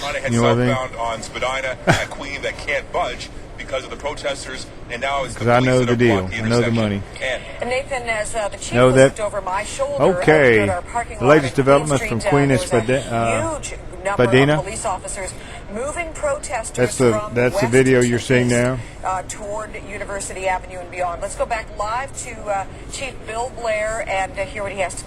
Criminal acts of the mob that infiltrated it, who came with an entirely different purpose, and who, quite frankly, significantly detracted from the message that our labor unions have hoped to share today. Of course, there is officers from other municipalities today as well. Chief Blair was saying earlier that this has been a trying day for Toronto. Yeah, as I mentioned in my final remarks, this has been a highly coordinated Earlier, I was watching the protesters and got live video of the march. There were a lot of very peaceful protesters and marchers. They have come to Toronto. They have trained with us. Their leadership is integrated into our command center. They have worked exceptionally well. Just coming off my server here, see. It's live stuff. Anyway, Anyway, Blair is continuing his press conference. They come from across Canada to serve And they're continuing to clear the streets. And I Seem think to it's be quite winding appropriate down at this because we time. also know many of the members of this mob have come from other jurisdictions as well, are known to The Mount Sinai Toronto Kids Hospital. I was there earlier, and they let me actually tape out in front of that hospital underneath their canopy, Appreciate it if you could sheltered. comment on a couple of specific incidents that happened today. The first one was at the protest at. Hey, welcome back to The Secret Truth. I'm George Butler, along with.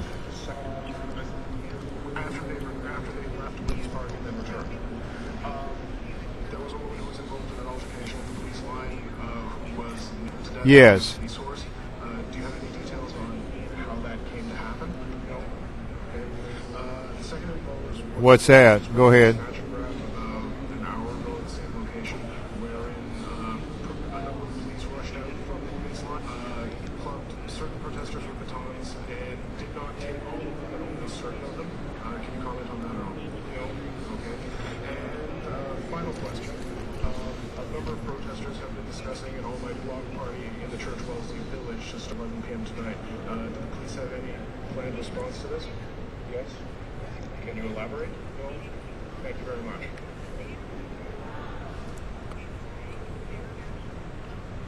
Thank you.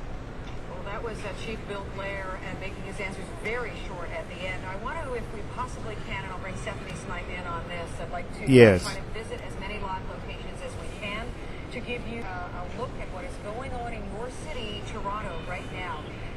This is a live look at Queen and Spadina, where there has been the emergence of, Stephanie, the presence of police in riot gear. There is some traffic getting through. Stephanie, if there are Yeah. pockets Yeah. of the city right now, and a massive march that was going down Yonge Street, and we are hearing that at some point... Right. He said it in that book. What's a hope and tragedy? Is that right, or is it tragedy and hope? I always mix that up. Okay. But you know what the tragedy was in the back, in the last few pages? The tragedy, he said, was that if the world does not accept this world financial structure and dominance, that's what he said the tragedy would be. We know also that there was a couple of busloads of police officers coming down the hall to the Queen Street area. So they're basically moving officers into various areas as the crowds start to develop in. And we're seeing buses going by here at the Queen and Spadina location. And we can't confirm whether they are full of police, which we have seen in the past. Yeah, Jefferson knew more about banking than anyone, but many Benjamin Franklin also had a grasp for it, and many of those people knew what they were doing as far as money and banking. We're still in a bit of a lockdown mode. No subways south of Bloor on the Yonge and University lines. We've got hospital lockdowns. We have earlier today we're reporting that the Eaton Center was locked down and the various other Sheraton Center, Delta Chelsea. What more can you tell us, Steph? Well, Eaton Center closed down early, actually. They went to lockdown, then they closed down at 5:30 completely. They normally close at 7 on a Saturday night, but the GO train service, and still, Union Station shut down. There is no GO train service in or out of Union Station right now. If you wanted to catch a GO bus, you would have to go up to Yorkdale or York Mills to get some GO service. And if you needed a hospital in a hurry along Hospital Row, are they still accepting? The on the screen now on the video it says Mount Sinai, Toronto. That was the hospital that they let me stand out under the canopy and do my video of the protest march earlier this afternoon. They were very accommodative. I want to thank Mount Sinai for accommodating me out there on their front porch, there on University Street. But we know now the hotspot to be in an area again that's sort of meandering down toward that security perimeter. Yes, and what we You know, a fellow that's pretty yeah. A fellow that's pretty astute in Canadian politics told me something this afternoon. We had a this morning actually had an interesting talk. He said Canada have a lot of collective systems, health care and so forth, and retirement stuff and so forth. What's that now? Yeah, let's go. Let's go for it. Go ahead and take it, Charlotte. They were trying to saw that up at Queen's Park with a mounted unit, chasing the protesters basically out of the park as much as they could. Same story here on King Street. While the car was on fire, they let that go for a while. They came back. They tried to get rid of the protesters. They walked right behind you, man. But now they have this situation unfolding down around Adelaide and Bay, Wellington and Bay. There's a cluster down in and around there. What will they do to try and dodge to get to that security fence in? Let's go live right now to Craig Kielberger, our correspondent from the G20 here at CP24. Craig, where are you now? I'm at the corner of Bay and Wellington, right in front of the RBC building. You probably can hear the baton on the shield. They just brought two, what appear to be GTC buses officers here, and they are preparing. The protesters have reached the fence. Been announced. They're about 50 yards further east of us from Wellington. The police here have staff. And now I'm good. I'm just wondering if you have an extra shirt. You can obviously hear that they're moving us back. Yes. As the group has gathered more officers, there are approximately 300. I'm still at the International Media Center.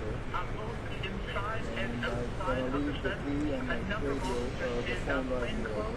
Being captured along the way, who have on the bus, involved in the work that they've been doing. That's right, that's right. Is that what you want me to do, or you want me to drive it back? 50 feet away from the protesters who are at the fence. And the okay, I checked with Andrew tell me as about well. the protesters at the fence. What are they doing? What are the numbers that we're looking at? Well, do you see I don't know. I don't think they're going anywhere, so I may leave earlier. I'm going to call Andrew and see what's going on. 800 who have gathered I'm coming back. in their march from the Eden Center down here. Should I go there or come here? Center, we saw one vehicle being damaged. In fact, they were chanting peaceful march, peaceful march. I'm going to talk to Andrew. The computers have sat down right in front of the fence and are not moving. They have not yet reached or attempted to reach the fence from my vantage point. They appear to simply be standing in front of there and not proceeding any further at the moment. The police have not surrounded them. The police are 50 feet away and are on either side and yet to move. And again, are you able to determine whether there are more coming to add to these numbers? For protesters, not to my knowledge. The protest was a fairly tight group as they marched. They have been, and we've been following the social media, they have been calling for others to join. But there is no one within our eyesight who's coming to join. Though the police officers increasing their number. We've witnessed 2-3 dozen suburban or Jeeps, vans, that have raced through traffic, and officers got out on traffic on all four sides so that they could proceed as quickly as possible. We see a line coming right now of officers marching down Bay Street towards in full riot gear. An additional TTC Black Board special written on it, carrying officers, a very large contingent of vans continuing to pull up. They're significantly increasing their... Well, the secrets of money and banking are become by millions in America now. Security fence giving us a look and some words to describe what is going on, and going to keep a very close eye on that for us. Stephanie Smythe. Well, Jeff, I've come up with the real, what I call money physics, and I'd have to broach that with you sometime, but that explains the real physics behind the existing system. Has to do with factors of production, according to classic economics. No, and he said that he tried to sneak away, and the original protesters black bloc and changed into their clothes. The police arrested them. He is still urging citizens to leave the area when police tell them to do so.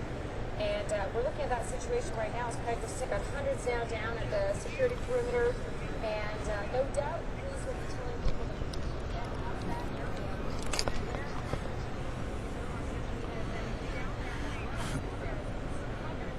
Well, yeah, let me, Jeff, about economics. Even the von Mises School, they took that and brought it into the London School of Economics and Political Science, by the way.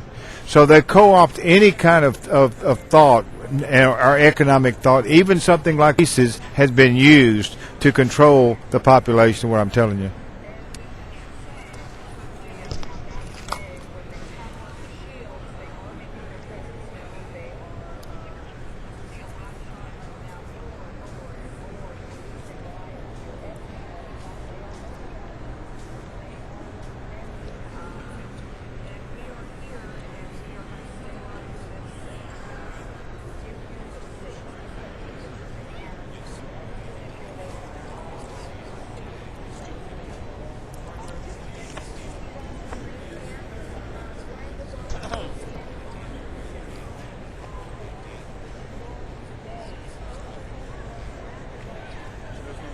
It's live, yeah.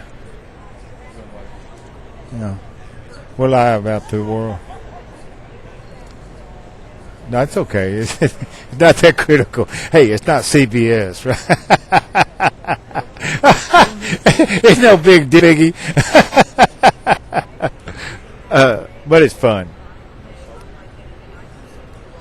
Police Chief Bill Blair confirms that 75 people arrested so far in Toronto during the protest that occurred here earlier this evening.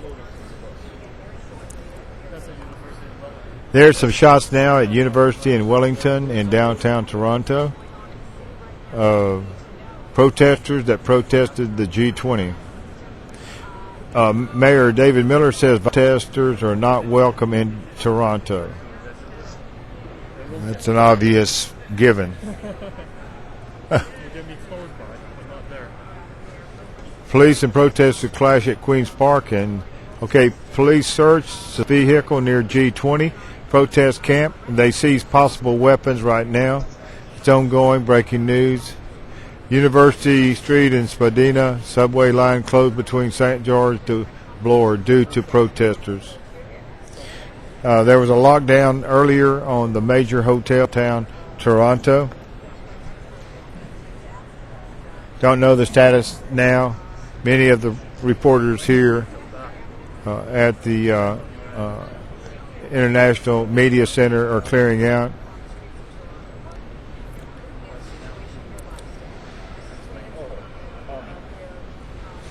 We're seeing live shots now of police arresting a protester.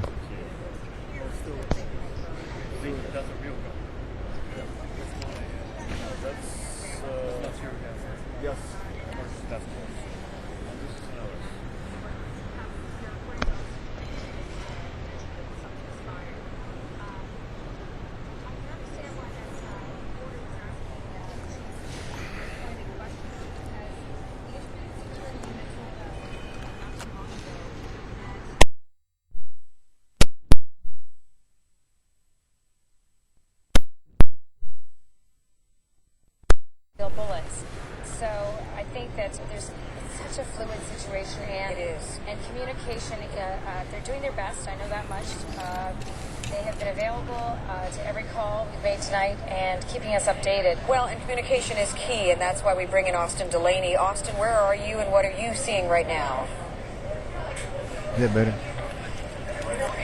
And I think Austin is down around Bay and Wellington. Yep, and I was just told that we might have him live. He's in the middle. Bay and Wellington. Police vehicles there. The Mount Sinai Toronto General Sick Children's Kids Hospital locked down.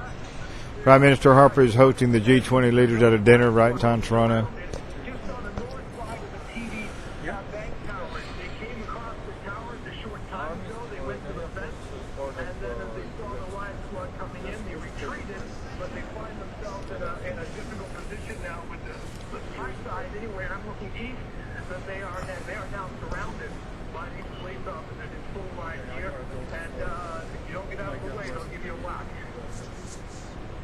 Austin, the pictures that we're looking at right Okay, we're rejoining live show The Secret Truth. This is George Butler along with police officers. So give us a little bit more of a description, if you can, so that we can completely understand what it is that we are seeing. Well, yeah, I can tell you exactly what we have right now. We're told to move back right now. And you can hear the police officer telling me to get back. We're moving back. What we have, what I was just able to see as we're coming forward, and a lot of the protesters are now sitting down outside the towers. And as I said, there's no full area surrounded. There's a lot of the protesters. Well, yeah, they are. This is so well orchestrated, though, and the media is so strong and very powerful, and that's why they've been invited to this. They need the media to go out there and write all these stories to reinforce and make this a credible goal to achieve. Police guarding the fence, if you will. Actually, the majority of them have walked away. Where are they headed, Austin? Well, that's what I saw earlier on, about 10 minutes ago. They opened up a gap, and the police officers who weren't in riot gear, they moved away. And then the squads of riot police came down Wellington on one side. Sure, I've been on King there for a little while. I call it Wellington. I'm actually on King Street now. It's moved. They were on Wellington with the riot squad coming from the east and from the west. They took them through the complex of the TD Towers. Now they're on King Street sitting down and chanting at the police officers. There's a bit of a standoff right now, but it's a very tight standoff. There's not really much room for these people to go anymore. I'm not quite sure what's going to happen, but they seem to be trapped on all sides. Thank you, Austin. Hang tight. We go live right now to Chief Bill Blair. He joins us live on CB24. Thank you, Chief, for taking the time. This has turned into a very violent day here in Toronto. Are the police forces that have come together to protect the city, the leaders, the citizens of Toronto, are they going to be able to handle this situation? I've got all of the people out on the street. We're going to be out there as long as we have to be. So far this evening, we've arrested 103 of this mob, and we're going to continue to do that. And we're deploying our people. They're not leaving the street yet, but we're hoping that sort of the naive and the curious have gone out onto the streets, and among them is hiding will leave when we ask them to do so, to allow us to deal effectively with these criminals. They smashed some windows and burned a few cars in Toronto today, and they're going to be held accountable for their actions. I got lots of people out on the street, and we'll deal with them and deal with whatever takes place this evening. Yeah, Chief, we've along that there could be violence through the G-20. Right. The reality is that it's taken a lot of Torontonians by surprise. Are you surprised? Well, the two biggest money makers, Jeff, is oil and drugs. That's the two biggest money-making commodities and stuff in the world, and that's what really drives most of these right now. If you look at Mexico today, you've got 25% of vacancy in Juarez itself, and it's dominating the country. There's all kinds of violence, and it's spilling over into the border states now.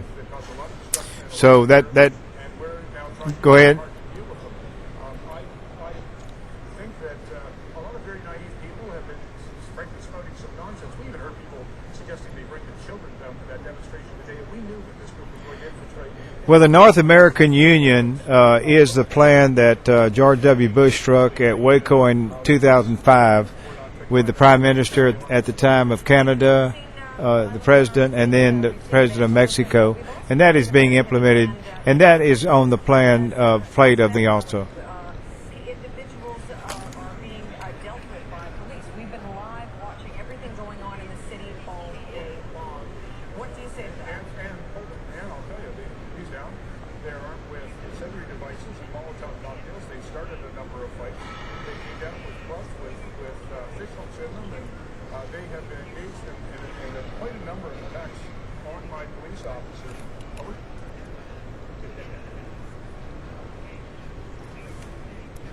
It's a very challenging group to deal with, and we're out there doing. Certainly, thank you. Yeah. And quite frankly, the police are the only ones following any sort of rules around here. The others are only committed to chaos and criminality. And so our responsibility is to deal with them according to the rule of law. Their legal rights. Jeff, thank you for all and your contribution to the program this evening. You can train and practice and strategize until the cows come home, but the day has arrived.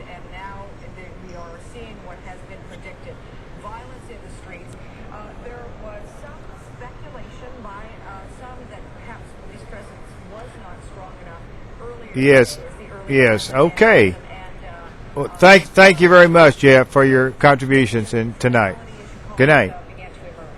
Charlotte, we've got over 103 arrests in downtown Toronto. Results of the protests this evening. Chief Blair is continuing to hold a press conference. He said it's been a very difficult day for Toronto.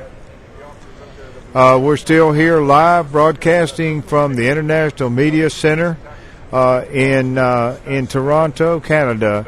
It's part of the exhibition place, which attracts more than 5 million tourists a year here in year 2 Toronto. We're still seeing live shots of the police on the street, or some are replays now. The chief Blair is continuing his answer questions and broach some other points of what has happened during the. There've been no real serious. There were pretty roughly handled protesters that I saw earlier, though, so they roughed a few of them up.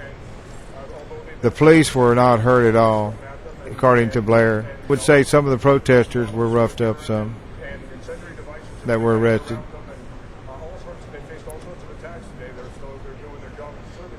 He's saying that fortunately no citizens have been hurt. He's saying that now.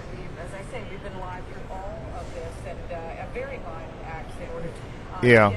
People to be subdued, and also what we've seen on the streets of Toronto. What happens next, Chief Blair? We're going to be out in the streets, yeah, and we're going to be keeping the city safe. Right. We got to go. We got lots of work. All right, I understand that Chief Bill Blair joining us live here. This is being presented under the auspices and the umbrella of democracy, but it's just not there. I'm sorry. This has already been set up. It's a setup job, and it's being ushered in now. It has been in the works. It's been in there a long time, and now it's coming to fruition. But it's coming to fruition because of the over-speculation and derivatives and mishandling of some of the banking interests. Right now, I'm actually relocated. Right now, I am on King Street West, between Bay, and I can tell you, I would say, I would hazard a guess, 100 to 200 police officers moved in the last 5 minutes or so, and they came in very quickly, very strategically, and they are marching through there, marching east. Yeah, there were statements earlier today when the G8 concluded their meetings condemning Iran and North Korea. So it looks like the G20 has put the stamp of approval on an attack on Iran. There are ships headed that way now, aircraft carriers. There's subs in the Gulf now. I mean, in the within the Persian Gulf now, and operating. So it looks like Iran is definitely go on some kind of attack in the coming weeks or a few months here. It depends to have their people in the position. What I'm hearing is sticks against the shields right now, and they are moving as one unit as they've been doing all through the day.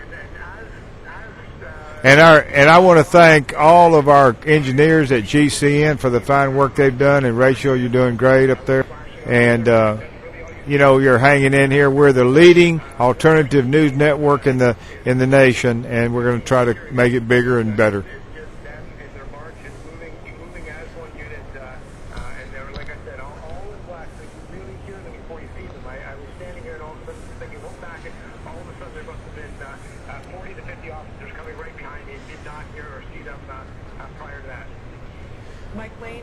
Well, Charlotte, this is the thing that they're making the G20 permanent now. So they're going to find a home. We don't have the details on all that yet.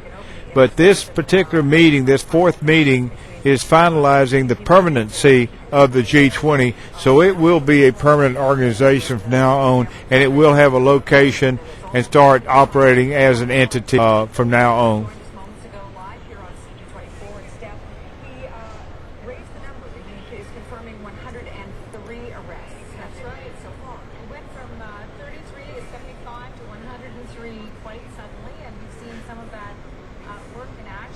Yeah, there's onlookers for the protesters looking down the street. The police are gathering together in their yellow jackets. It was raining earlier today. A little wet here. Thank you for for viewing and listening to our production. Thank you, Rachel, and all the fine people at GCN. Thank you, Ted Anderson. What's that? You bet. A lot of little Kendall. Yeah. Love and kindness, freedom's light. Love and kindness. Hey, thank you, Rachel. Appreciate it. Good night. I'm gonna take down the connection. Charlotte, love you. Okay. Okay, Charlotte. Bye bye. Good night.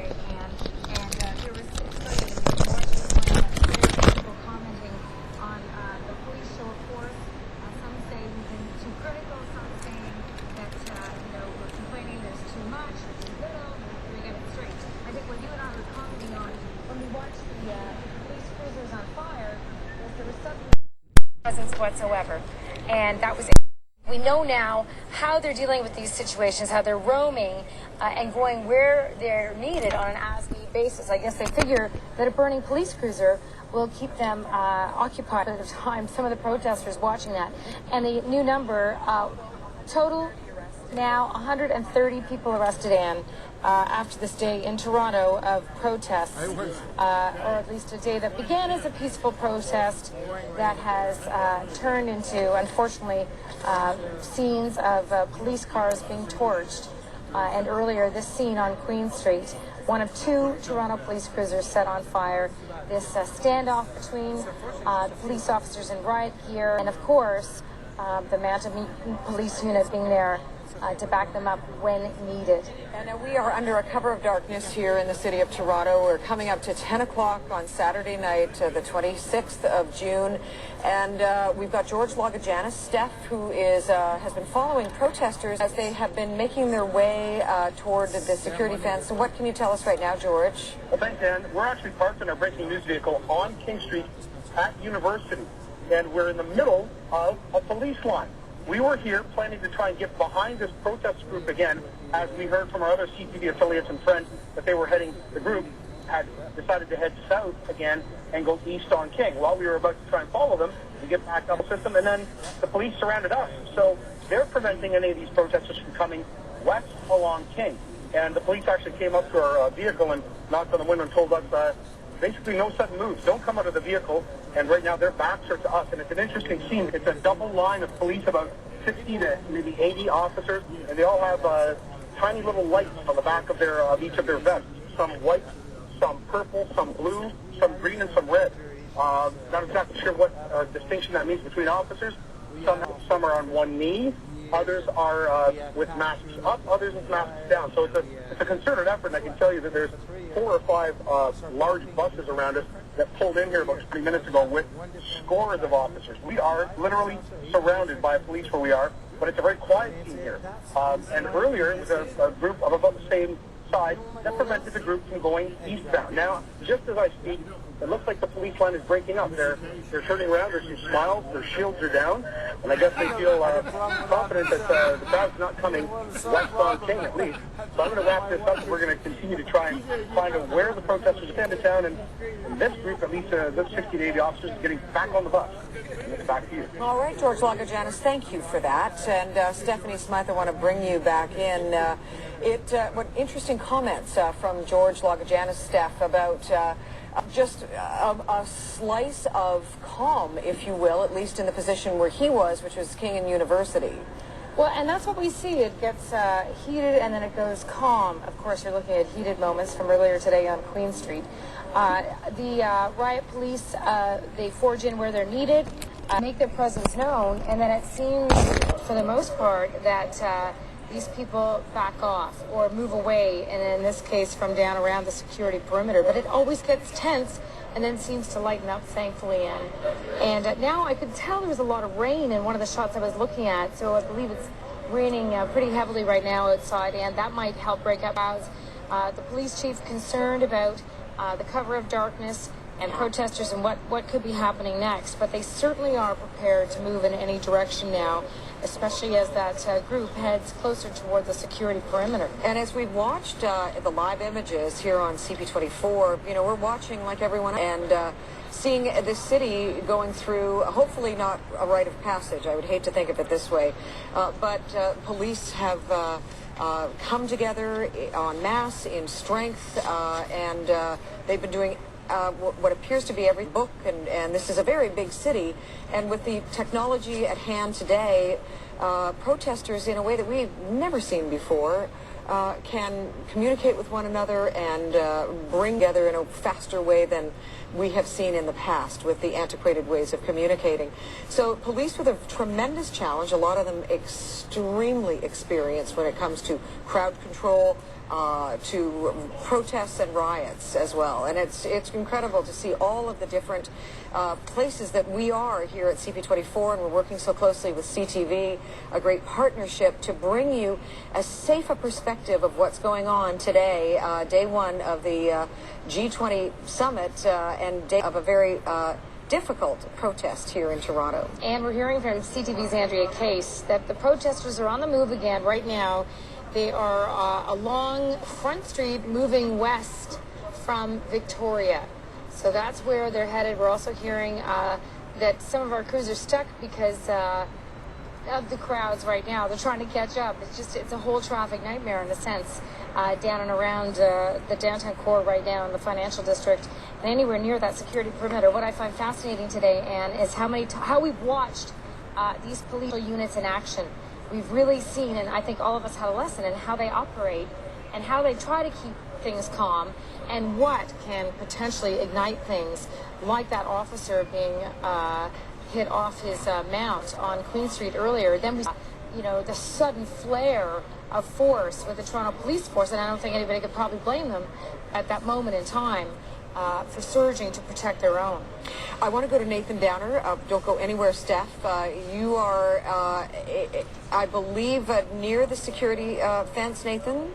We're at the corner of Queen and Spadina, and a little earlier, demonstrators were blocking cars from going through this intersection, and police managed to push them back without even touching them. They just sort of marched forward west to clear the intersection, and I got to give police credit. They're managing to control the crowd while at the same time control traffic coming through. So they're allowing cars to get through.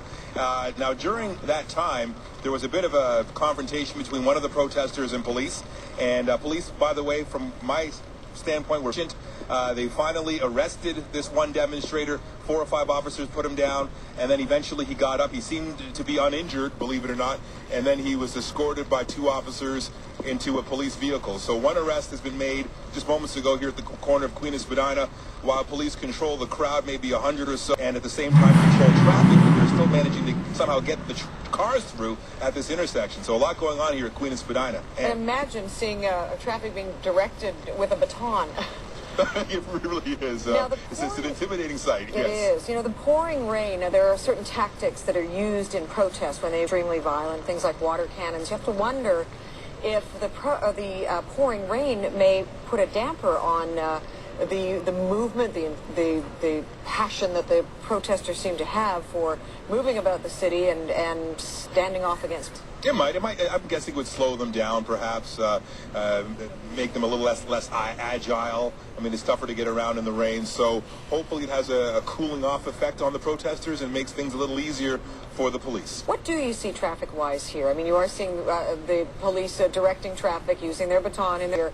But if you look east and west, north and south, you are at the corner of Queen and Spadina. What are you seeing? Well, looking north and south, southbound I'm seeing maybe a line of cars going back about 2 blocks, a lot of cabs, and a few buses as well. And police stopping traffic and allowing other cars to sort of turn in the other direction. But going northbound, every once in a while, cars get through as well. But southbound more smoothly. East and west, no traffic getting through. There are protesters that are standing on the west side of Spadina or Queen, near maybe 100 or so, and they're not leaving. And right now, they're not doing much, just sort of milling about. There's a solid line of police officers keeping an eye on them, and then there's another line of police officers just sort of a block back, keeping an eye on things as well. So certainly a strong police presence. You can see the riot gear as well. And having said that, they're here. They may look intimidating, but they've been very relaxed and very patient. So again, you got to give police a lot of credit for the way they're handling the situation.